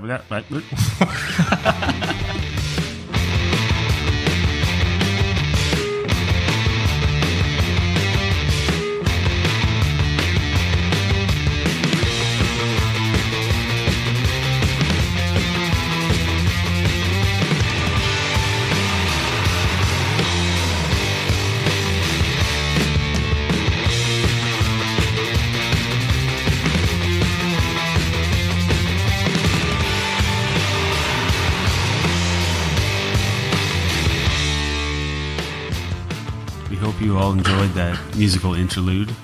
That was not original music by Marcus Farrell. The first song we play is, and the other ones are downloaded off of YouTube. I promise I do have stuff in the works. I've been writing, if you will. So new music. Once you make those, then I'll do the death metal vocals over the initial one. Oh, that's a goddamn guarantee. I'm excited for that little switch there, sponsor. Look at that donkey nibbling that carrot. Here we go. I'm running for it now. I gotta go. I want it in me. So we're back with no in his mouth. Oh, okay. Everything's butt with you. We're back with we're back with Mark and Marcus, and working in the same room with them for a while. It's amazing how many times you say Mark when you're talking to Marcus and the other way around. And they're both spelt with a C. And yeah, what a nightmare for me personally. Glad it's over. That's a shame, really. So if you're just joining us for some reason at like an hour and 20 minutes, then you listen to podcasts strangely. But we're talking to our old friend Marc Alonzo about front-end web development, do's and don'ts for designers, and how hopefully at the end of it, because we answered the question, what's the difference between art and design a couple episodes ago. We kept almost answering it, and then Joey McDonald kept saying, no, that's not the answer. And then I think we finally landed on something, but I don't remember what it is. No, we didn't. We ended on Alien Covenant, and then we had to stop it quickly. And then after we stopped the microphones, Alien Covenant went on for another half an hour. I think what ended up being was everybody's got their own opinion on it, and there's no right answer. All right, there we did it again. So hopefully at the end of this one, we can get some words of wisdom from Mark about how we can fix. Maybe you're out there having like a strained relationship with your developer, or your developer doesn't know how to talk to their designer. Maybe we can give you some confidence to be like, hey, shithead, like take off the Warby Parkers and come look at this with me. Or be like, hey, I wear Warby Parkers. Hey, Kodo, come over here. Come on an adventure over here. I got some elvish bread for you. Put in a suede scrunchie and come over here. I got to talk to you. You know, I beaded. don't even know why that's funny. But the idea of a suede scrunchie is just ridiculous. It's delicious.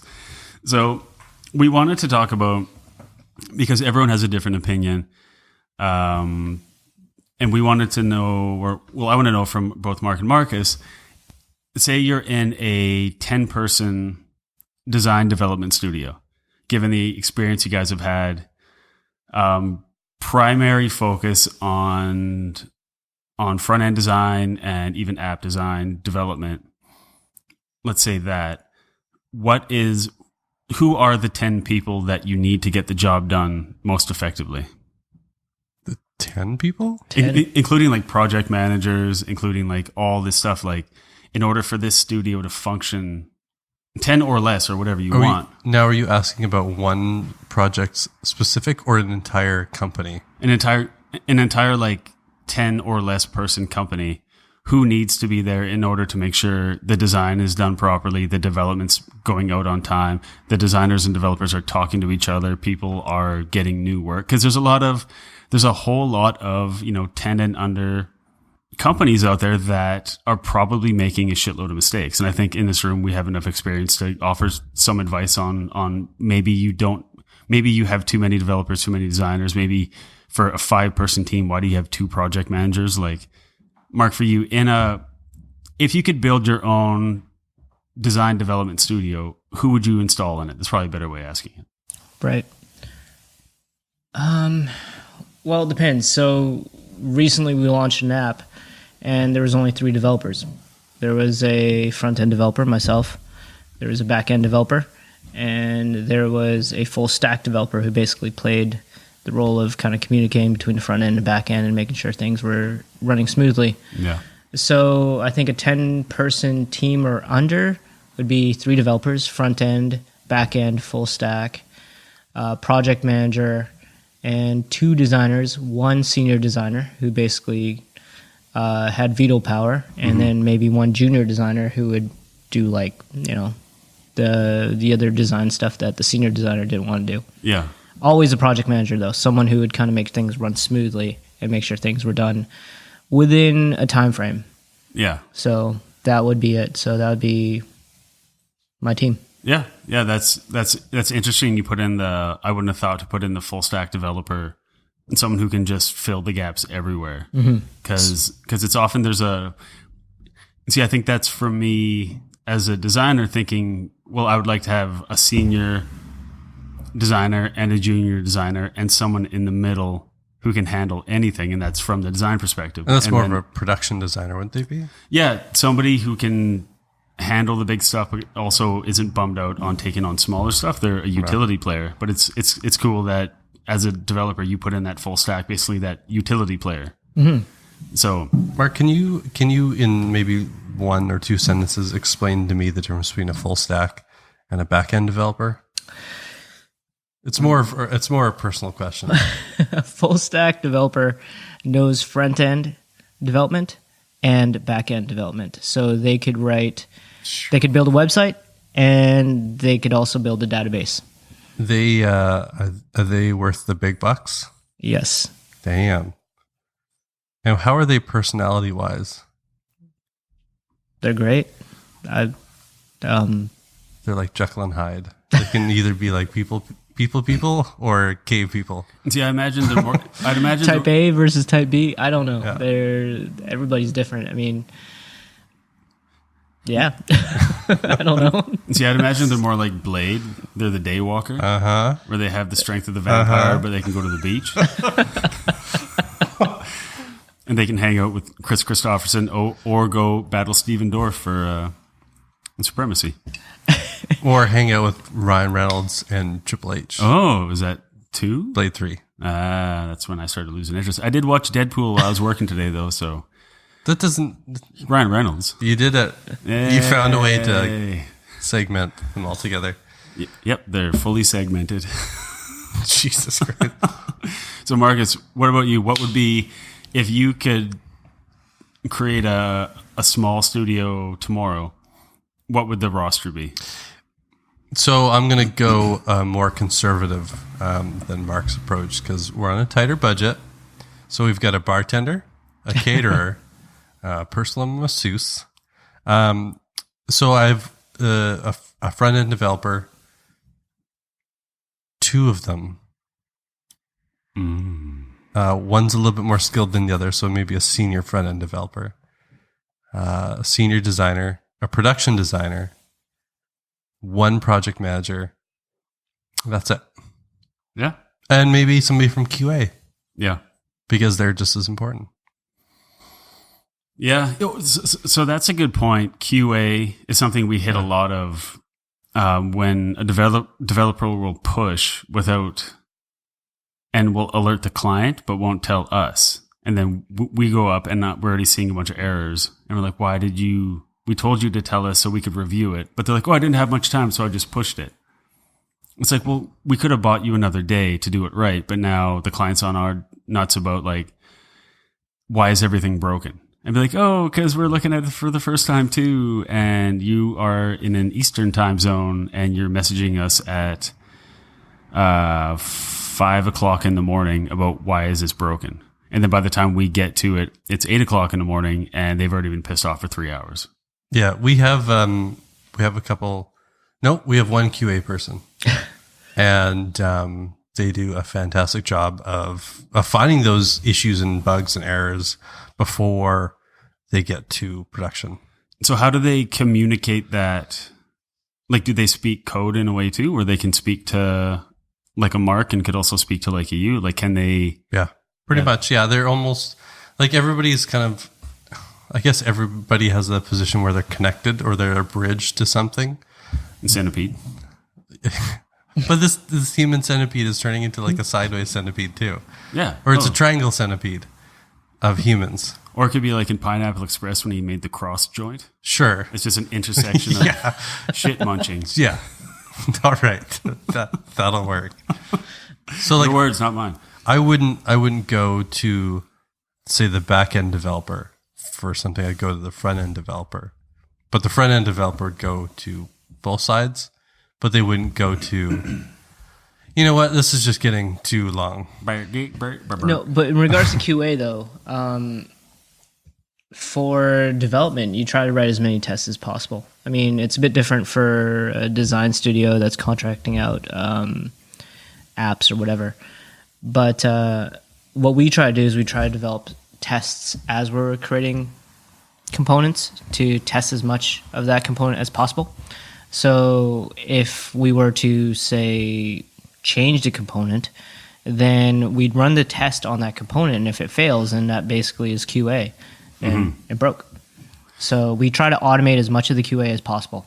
So if there's a designer out there listening that is consistently getting work back to them from the developer that's broken, would it be safe to say that they're not running any tests whatsoever? They're just hoping it went pretty good? Yeah. I mean, that's an ideal situation where the developer has time to actually write tests. Yeah. I do understand when there's tight deadlines, tests are the last priority. Yeah. Just get it done and push it out.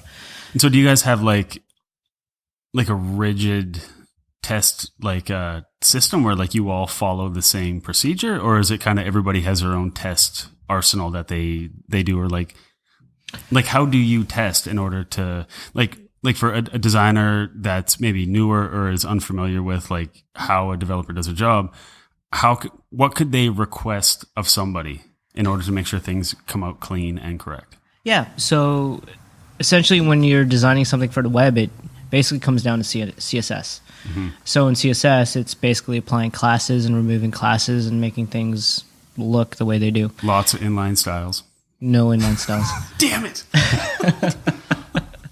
I mean, inline styles has a place. Emails.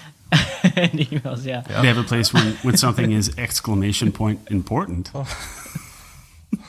None of that either. That's my favorite. That's veto. No, this is working now. But anyhow, you can test for that. You can automate a test to make sure that, for example, in this scenario, that this specific class is applied to that component or that element to make sure that visually it looks the way it does.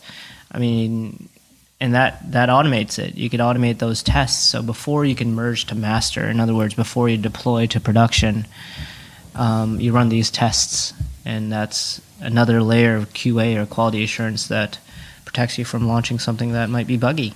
So let's say there's a designer out there listening right now that is working with a developer who, it's a mixture of laziness and arrogance, thinking everything that they do is right.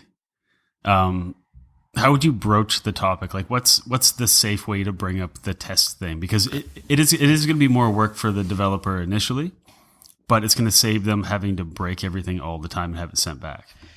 Absolutely. It's tricky because, that's for ideal scenarios. And like I said, I understand when there's tight deadlines, tests get thrown into, to the back burner, dropped in priority. Yeah. We're talking about agile development where you just launch as fast as you can. Mm-hmm. So, ideally you'd write tests as you build. So for everything you build, you write a test for it. But in the real world, that rarely happens. Yeah. Fortunately, where I'm at in regards to the product that we developed at Checkfront, the site builder product, we were able to step back and start writing tests for it. So moving forward, we're able to test everything that we deploy. But as we were building it, we were trying to hit a tight deadline. We didn't write any of those tests. So a lot of it was just manual QA where we'd sit down and basically click through the browser and make sure nothing broke. Yeah. That alone, though, is definitely helpful. You could catch a lot from manually sitting down, taking a look at something before you push it out to production and making sure it works. That's incredibly important because if you don't, then who knows what could happen. Terrible, terrible things. Do you guys ever use, just on one more thing on the QA, I totally forget the name of the service, but you send off your site, it costs you like a few bucks. They send it to one of their users who reviews this. Well, they click through the site. Fiverr? Not Fiverr, but it's something like that, but specifically for user testing. So you can pay to have it sent out to I think the best, in the user testing I used to do with the university, we had these big user testing firms come in from, big city, Vancouver and all that. And they would say, you're going to find all major problems and most of the medium problems with 8 people. Any more than 8 people, you're just going to find the same patterns repeating. So if you can QA with 8 people, I think it costs like $5 a person. Then what they send you back is a screencast of what they were doing on the screen. And they're doing a live narration of them trying to use the product at the same time. Mm-hmm. I think there's a few of them that do that. Mm-hmm. The funny thing is at one point, the bully... Well, in the long, proud tradition of bully websites, it's just one page saying we're building a website. But it was this GIF of just like a rocket hurtling through space. And it just said bully designs the hell out of stuff. And we intentionally sent it to one of these services. We're just curious what the person would say, because it was just a rocket covering the background of the div. And then we designed a hell load of stuff and then an email link. And she spent 5.5 minutes on the site. She goes, I don't know what this is. Is this a rocket?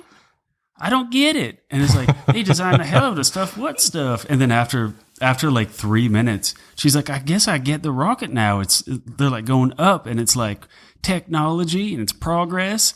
And I can see they have an email address. And it fully came around in 5.5 minutes there's no scrolling. It's just one page with a animated GIF repeating in the background. 5.5 minutes. She started hating it and confused, came around to loving it. It's actually kind of said something about the company itself. Or just, to me, it said something about the level of people that we don't always consider. The people that are like, what is this? The southern people who have never seen a rocket now, before. That was my best British accent, and you know that. That was British?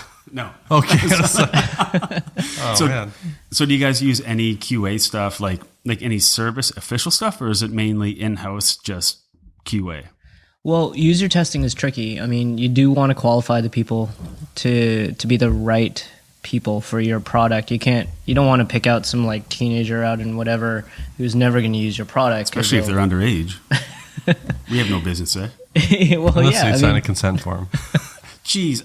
Okay, off mic, please. Good night, everybody.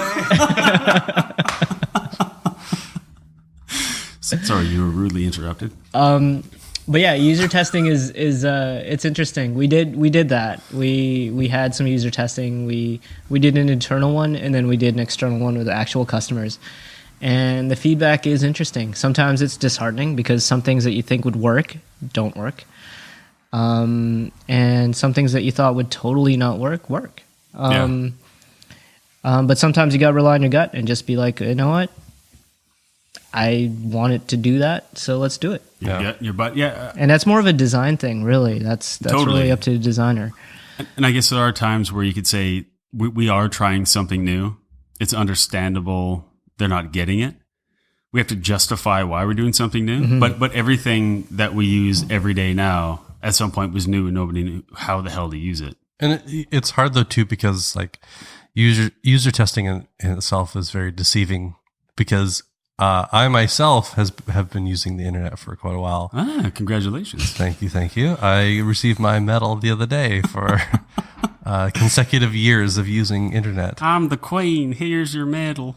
It's going to fuck me up now. It's Liverpudlian. Your Southern British accent. But I was on the Google Analytics site, and I couldn't figure out how to switch accounts or how to switch profiles to... The back end of that system is a nightmare. And I kept requesting from the client, I was like, could you send me access? I don't have it yet. They're like, no, we added you. I was like, I don't see it. I've clicked on everything. And then there was one stupid icon. It goes back to my argument of like, icons can't be everything. Yeah. And I clicked on it, and then I clicked on some random link. Oh, and there it is. And so it's like, if you did a user test for that, you would fail miserably, probably for a bunch of people. But then you could also skew the results and get people who got it right away, which doesn't make any sense. Exactly. It depends on who they're targeting, right? If they're targeting SEO experts, they'll probably get it right away. They'll look at that icon and be like, I know what that is. Yeah. Versus someone who...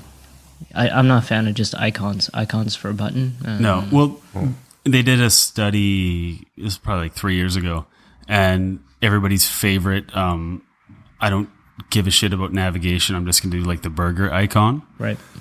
They found out that if they just put menu with a border around it, it was something like 10 times more effective than the burger thing. Now, it's been 3 years since that came out, so it's more ubiquitous now, but there's like, why make something that isn't what it is when people are trying to figure out how to use the thing, like menu? Well, even the save icon. Save the floppy disk? Well, that's a generational thing too. Yeah. Like that means save to me. But it doesn't mean save to, say, my niece. She wouldn't know what the fuck that was. Yeah.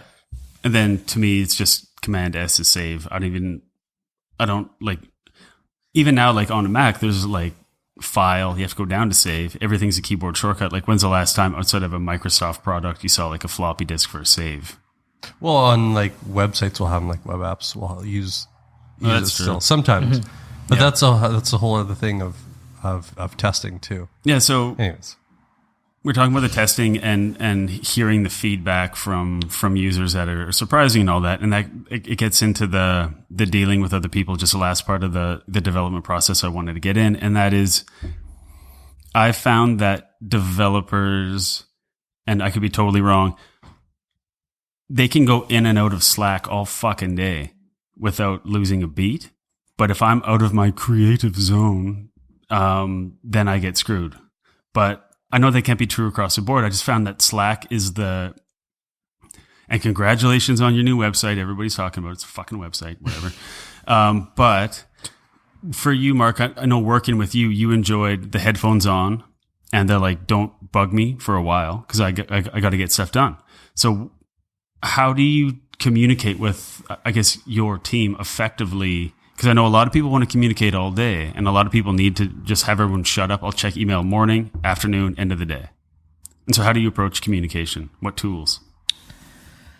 That's a good question. I think Slack is it's a great tool, but it could be distracting, and sometimes I just have to mute it. Sometimes you have to have quiet time. For communicating, it really depends. It depends who's messaging you, right? Yeah. So, like, if it's a CEO of the company, you got to respond almost right away, right? Yeah. But if it's your friends or if it's something that's not high priority, then you just kind of ignore it. So I don't really mute Slack. I just get the notifications that pop up, and if it's something that I know I have to respond to right away, I context switch, unfortunately. And context switching is a killer because it takes time for a developer to come back to what they were thinking about. And I'd imagine it's the same for design, where you'd switch to something and then have to switch back. Well, at any point you're keeping anywhere, up to like 20 different values in your head that are like, these are just the imaginary tools I'm using all day. And they get interrupted. It's like, oh shit, I just lost like half of them. Exactly. So it depends on the product or the project I'm working on or the task I'm working on. If it's something that I need to get done by the end of the day, then I'll mute everything. I'll switch on silent on my headphones, and I'll just mute Slack and just kind of give myself a good 2 hours or so of just headphones on and just coding. Yeah. So it really depends on the task. For the most part, though, I've been pretty open to being tapped on the shoulder or someone fires me a message, and if it's something I need to respond to right away, I'll respond. Mm-hmm. But it's task by task. Well, I think it was I brought up this book before, but not this piece from it. I believe it was the 4-Hour Work Week, the Tim Ferriss thing. I think we were talking about in the meetings one about how if you're sent a meeting request without an agenda, just say, what's the agenda? If there's no agenda, I'm not attending. And all of a sudden your meetings go down by 80% because people are like, well, he's calling us out on not doing anything. But another tip in there was to get you focused work time. Cause that's the thing is everyone has to be there for 8 hours because there's nonstop distractions all day. Yeah. There's actually about 3-4 hours of work to be done every day, ideally, depending on the job. But what you do is you send out an email to everybody saying, hey, everybody, after lunch, I'm blocking out. I'm not answering email and I'm not on Slack. I'm not on anything. This is my concentrated work time. So if you have anything that you want to say to me or discuss or have a meeting about, let's have it in the morning. And then I'm open for 1 hour at the end of the day for any new questions. And the deal with that is that most people, knowing that you're not available, knowing that they can't bother you, they're going to solve their own shit. So it's stuff that you would have been involved in but didn't need to be, and they figured out on their own. So I was wondering what is your guys' approach to like when you're saying you have to get that concentrated work time? Right. So how can you ensure you get it, or is it even possible? You can't always ensure it because there's always going to be someone who's going to walk to your desk, tap you on the shoulder, and stand in front of your desk until you take off your headphones and answer them. You can't ensure it, especially in an open space environment that we all have. Just take off your pants and then they won't. No, start taking off their pants. Fucking hightail it. That's how you flip it on them. Sometimes you just have to work from home if it's if it comes down to it. I agree because I can turn off Slack and I can turn off email, and so that kills 95% of the notifications. But now I visually can still see distractions of people walking, moving, and that is enough to like throw me off of looking at stuff now. So that's, I'm the same. I'll just go home where my field of view is a white wall. Yeah. And I can't see anything beyond my peripherals. Yeah. That's the best place to be. Well, where we're sitting right now, my monitor's against a white wall. Like there's a bunch of windows in here. I don't look out them. It actually screws up the color on the screen because you're getting the light from outside, and then everything looks dark on your screen for some reason. I'd go home and start working. Everything's like, why is everything so fucking dark? Then I came into work and I just kind of went like this. I put my hand over the top of my eye so I could only see the screen, and all the colors brightened up. It was ridiculous. So it's never ending. You need those HD sunglasses. Are those a thing? Harley Davidson? No, HD are like... They have eagles on them. Pretty much, yeah. They're over the lenses. Eagle eye lenses. It was like a shopping channel type thing. I like a big, thick blue blocker myself. Yes, really block all the light. So, okay, knowing that the relationship between designers and developers is always going to be a little bit of tension in that we're always hoping that you guys can at some point just figure it out, and then there's you guys thinking, hey, why can't you just figure this stuff out first? Like there's that gap of work that a lot of people don't want to do, and it's the finish work. And how do we solve that, really? That's a tricky one. Yeah, it's specific to everybody, but like, how do you get motivated to do that extra 10% to make it easier on you? Because that's where I find I run out of steam, is when, okay, it's off. It's like, what about this stuff? Oh, I'll figure it out later. And then I'm just going to annoy somebody with my lack of, that finish work. Yeah, usually that goes to the development team, and at that point we usually just brainstorm. Or if it's just one front-end developer, in my case, I usually just freestyle it and try to come up with something, and then call in the developer and say, hey, or a designer and say, hey, what do you think about this? Yeah. And then, But in a perfect world, once all designs are approved, it seems like it should almost be like company mandate for the designer and developer to sit down for an hour and figure it out together. If it's on the books, if another person is waiting on you to come up with the last part, knowing that they're also there to help you out and offer an opinion. I mean, that's something that when you use contractors a lot, it's hard to do.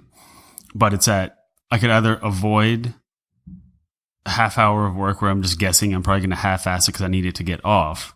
And then once it comes back, then I'll do the tweaks and all that. Like they just need some information to go on. Mm-hmm. But then it comes back, then I make them change it. They're like, well, why didn't you just tell me this in the first place?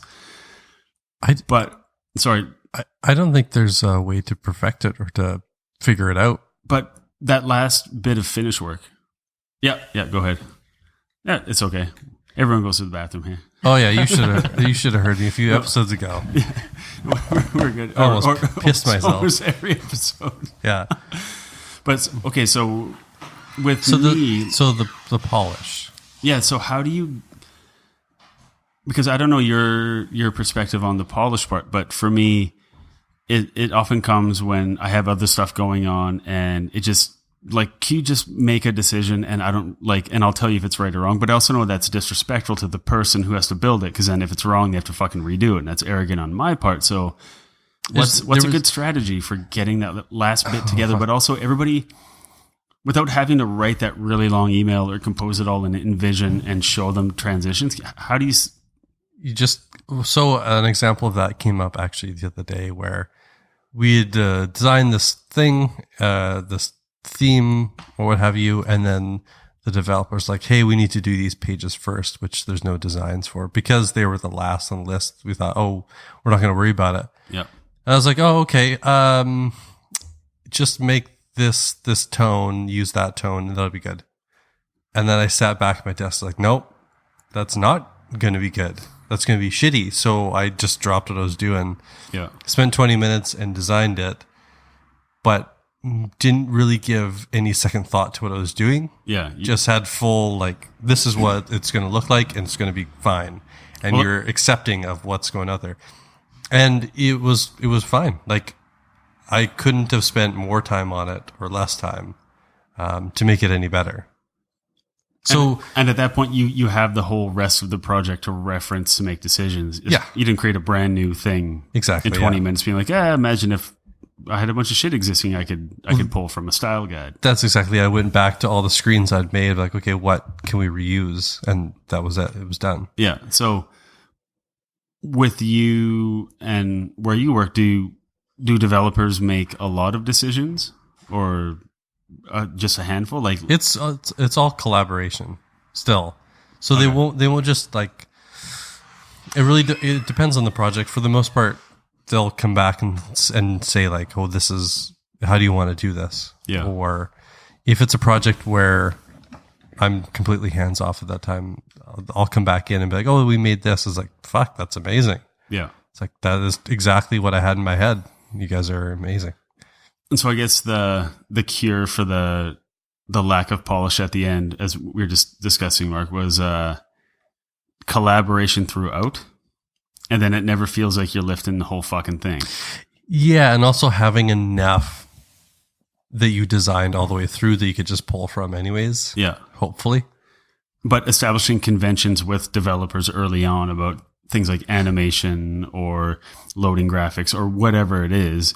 If you go together in the beginning, everybody's on the same page. And then even at that point, when it's like, hey, we need this new page, and if Marcus was like, hey, we'll just use like the about page, but just use the color from this page and use the typography hierarchy from this page, then because you've been involved in the whole process, you're like, oh, cool, I got it. I know I've been involved in the whole thing. We've all agreed on everything. I don't have to guess at anything. Mm-hmm. Yeah, which I don't know, it makes sense. And then, like I think Mike Tyson said, everybody has a plan until they get punched in the mouth. So fuck it, that's probably not going to work either. Yeah, I mean, there's always like the style guide you can fall back to. But I think something I mentioned earlier was like the design system. Yeah, where you have something that's actually tangible. That's not tangible, but something coded. So something we've been using recently is a design system, which is essentially a coded version of a style guide, where every element or component that makes up a page is there and can be referenced and basically copied and pasted into whatever page or feature that you need. So all that ambiguity, all that guesswork is kind of removed. So you basically just take pieces of whatever you need from the design system and create that page or feature or thing that you need to build. Yeah. I think it's super handy to have something like that, and something like that has to be, the designer and both the developer have to be very involved in creating, because that propagates throughout the entire app, and that sets the tone and the base for the entire app. And the other cool thing about design system is, like, because it affects the entire app, if you want to change one little thing, it propagates through the entire app as well, which is super handy. Yeah. Well, I think that can help fix the whatever rift is going on between designers and developers, where the collaboration and everybody sitting at the table and knowing what's going on. If you're dealing with like a prima donna designer, maybe bring them a fresh tin of mustache wax and they'll be your friend, or bring Kodo that suede scrunchie and be like, the olive branch, to be like, hey, we all got to work together, buddy. Like I'll let you ride my Fixier bicycle if I can play with those weird toys on your desk that I don't understand that are from Japan. So I think that's the biggest first lesson here is that's lesson 1. We have 8 more to go. Inclusion of developers at every step of the way. Yeah. If you're not doing it now, then you're behind the grade curve. Behind the 8 ball. You're behind the you're behind the boomerang. That's another burn for Australia. Yeah. Take that, dough barrels. They sent me a message about, they started their own plumbing company based on when we had Joey on talking about how plumbing's an art. And then I remember that they have a bunch of plumber jokes. So yeah. Anywho,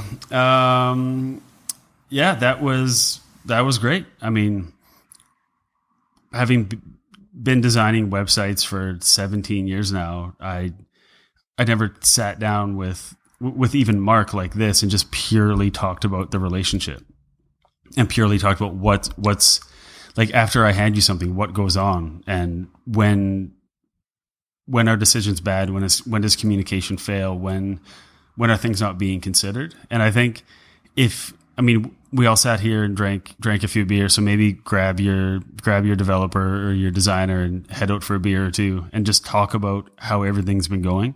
I can guarantee there's stuff you could both be doing better. That would probably make your day a lot more mellow. Aww. And you guys can get matching scrunchies. Suede. One for the handlebar mustache and one for the ponytail. I guess 2 for the mustache.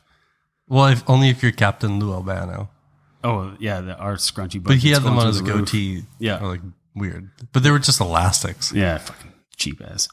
But he had a Hawaiian shirt, so it really tied the beard together. So now we would like to discuss all the cool things that we have found recently. And Marcus always comes up with great or awful names for this segment. This segment is called The Produce Drawer. What? Okay, I'll go with option B is the jacket in your snowboarding. Or no, I screwed it up. No, the jacket in your snowboarding. It's done. It's supposed to be something about your pocket in the jacket from last season's snowboarding. So this week on the jacket in your snowboarding, I have to. Mark, what did you find? Was it you're talking about the design builder? Right. So it's design system. Design system, sorry. So I've been working with React for a while. A design system really lends itself to React in that everything is a component, and making each UI element a component that you could then use and reuse throughout your whole app has been amazing. It creates consistency, it removes ambiguity, there's not a lot of guesswork because you essentially have a living, breathing style guide that you could change and you could modify, and any changes you make actually propagates throughout the app. So for example, you want to change the cancel button to a different hue of red. You just change it once and it propagates throughout your entire app. It's pretty cool. Or a border radius even. You change a border radius and it changes everywhere else. That's right. Super handy. Dickheads, you can go 2 or 3, whatever's cool on Dribble right now. Drives me nuts. Obsessing over nothing. But that sounds awesome. I mean, that sounds like in working with Sketch, when you create a symbol, use it throughout. If you want to change it, you change it in the symbols window, and then it changes throughout the entire site, entire mock-up. So that's nice that that's made its way to development. Yeah. I mean, I think it was in development first. Yeah, it wasn't. Yeah. It's been in development for a while, yeah. Well, I heard about the other one first. I heard about Jesus before I heard about dinosaurs. Mark's from Florida. He gets it. Because all the alligators? Yeah. Or the crocodiles? Oh, what are they now? What did Steve? I don't know. What did Steve Irwin hunt? I'm asking the Florida expert. Is it alligators or crocodiles in Florida? Where's a crocodile hunter from? Australia. Yeah, alligators from Florida. And the United States. And the east coast of Mexico as well. Huh. And other places that I don't know about. So for all these recommendations that were that the jacket in my snowboard in my snowboarding, the jacket in my snowboard, because I fucked it up so bad. No, that was like Tourette's level fuck up. You're like, okay, my option B, like you had it thought out before, was the jacket in my snowboarding. So check them all out at designersoftheworst.com under episode 9. Well, we only went over one of them. I know, I'm just reminding people. Okay. This is the plug in my podcasting. So, right. What do you got there? Big shoots? I have something I've been holding on to for a couple weeks, but it's old. In general, I almost made a very bad joke. It's an old link. It's a stinky link. It is an artist by the name of Simon Stolenhag, or it could be Simone. No, it's definitely Stolenhag because I actually wrote down how to pronounce this gentleman's name. Okay. So his art that he creates is all digital, and I read a few interviews with him about how he creates it, which is pretty fascinating. But he creates these like future dystopian tech type images, and I will just turn around my laptop to show the fine, wonderful people. Ooh la la. That's very cool. If I go ones like that. Yeah, so they're like big kind of desert scenes, kind of mixing like old 60s style like cars, like vehicles, only like this would be years after something went horrible on the planet, but everybody's just living with it now. It's really it's very cool. So they're all like mechs are broken down or things are broken down. It's this weird kind of Terminator future, but it still feels like the world is not polluted, which is kind of an interesting take. And I don't know if that's on purpose, but the world itself is not. It's still like nature is there and not so dystopian, but the tech is broken down. I don't know. I think that they're really cool. I've been a fan of them for a long time. So yeah, that was super cool, and we'll put that on the site. Yeah, they're really like realistic paintings of like if there was like the robot uprising, but they fucked up and failed. Yeah, and it was just and then we just went back to the Grand Canyon. Yeah, but all the shit is too big to move. This is where we live now. My cool thing Not that I created Is it. it is it a snowboarding jacket? No, it's the jacket in my snowboarding. My jacket in my snowboarding was just announced this week. It's AstroPad Luna.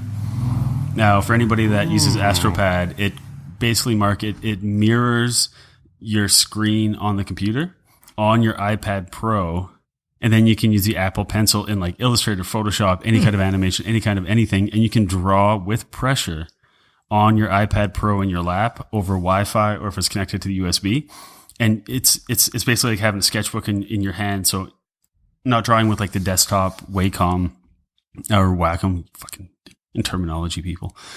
But it's really, really cool. And then we got AstroPad Studio. It costs only like $7 a month, and you get there's like no lag. All the graphics are way clearer. It's really, really cool. So what they've created, it kind of reversed it in a way, but made it better as well. They launched was it a Kickstarter, Marcus? Yeah, it was. But that's always been the issue, is that it was never an issue. It was just like, this was the current situation was.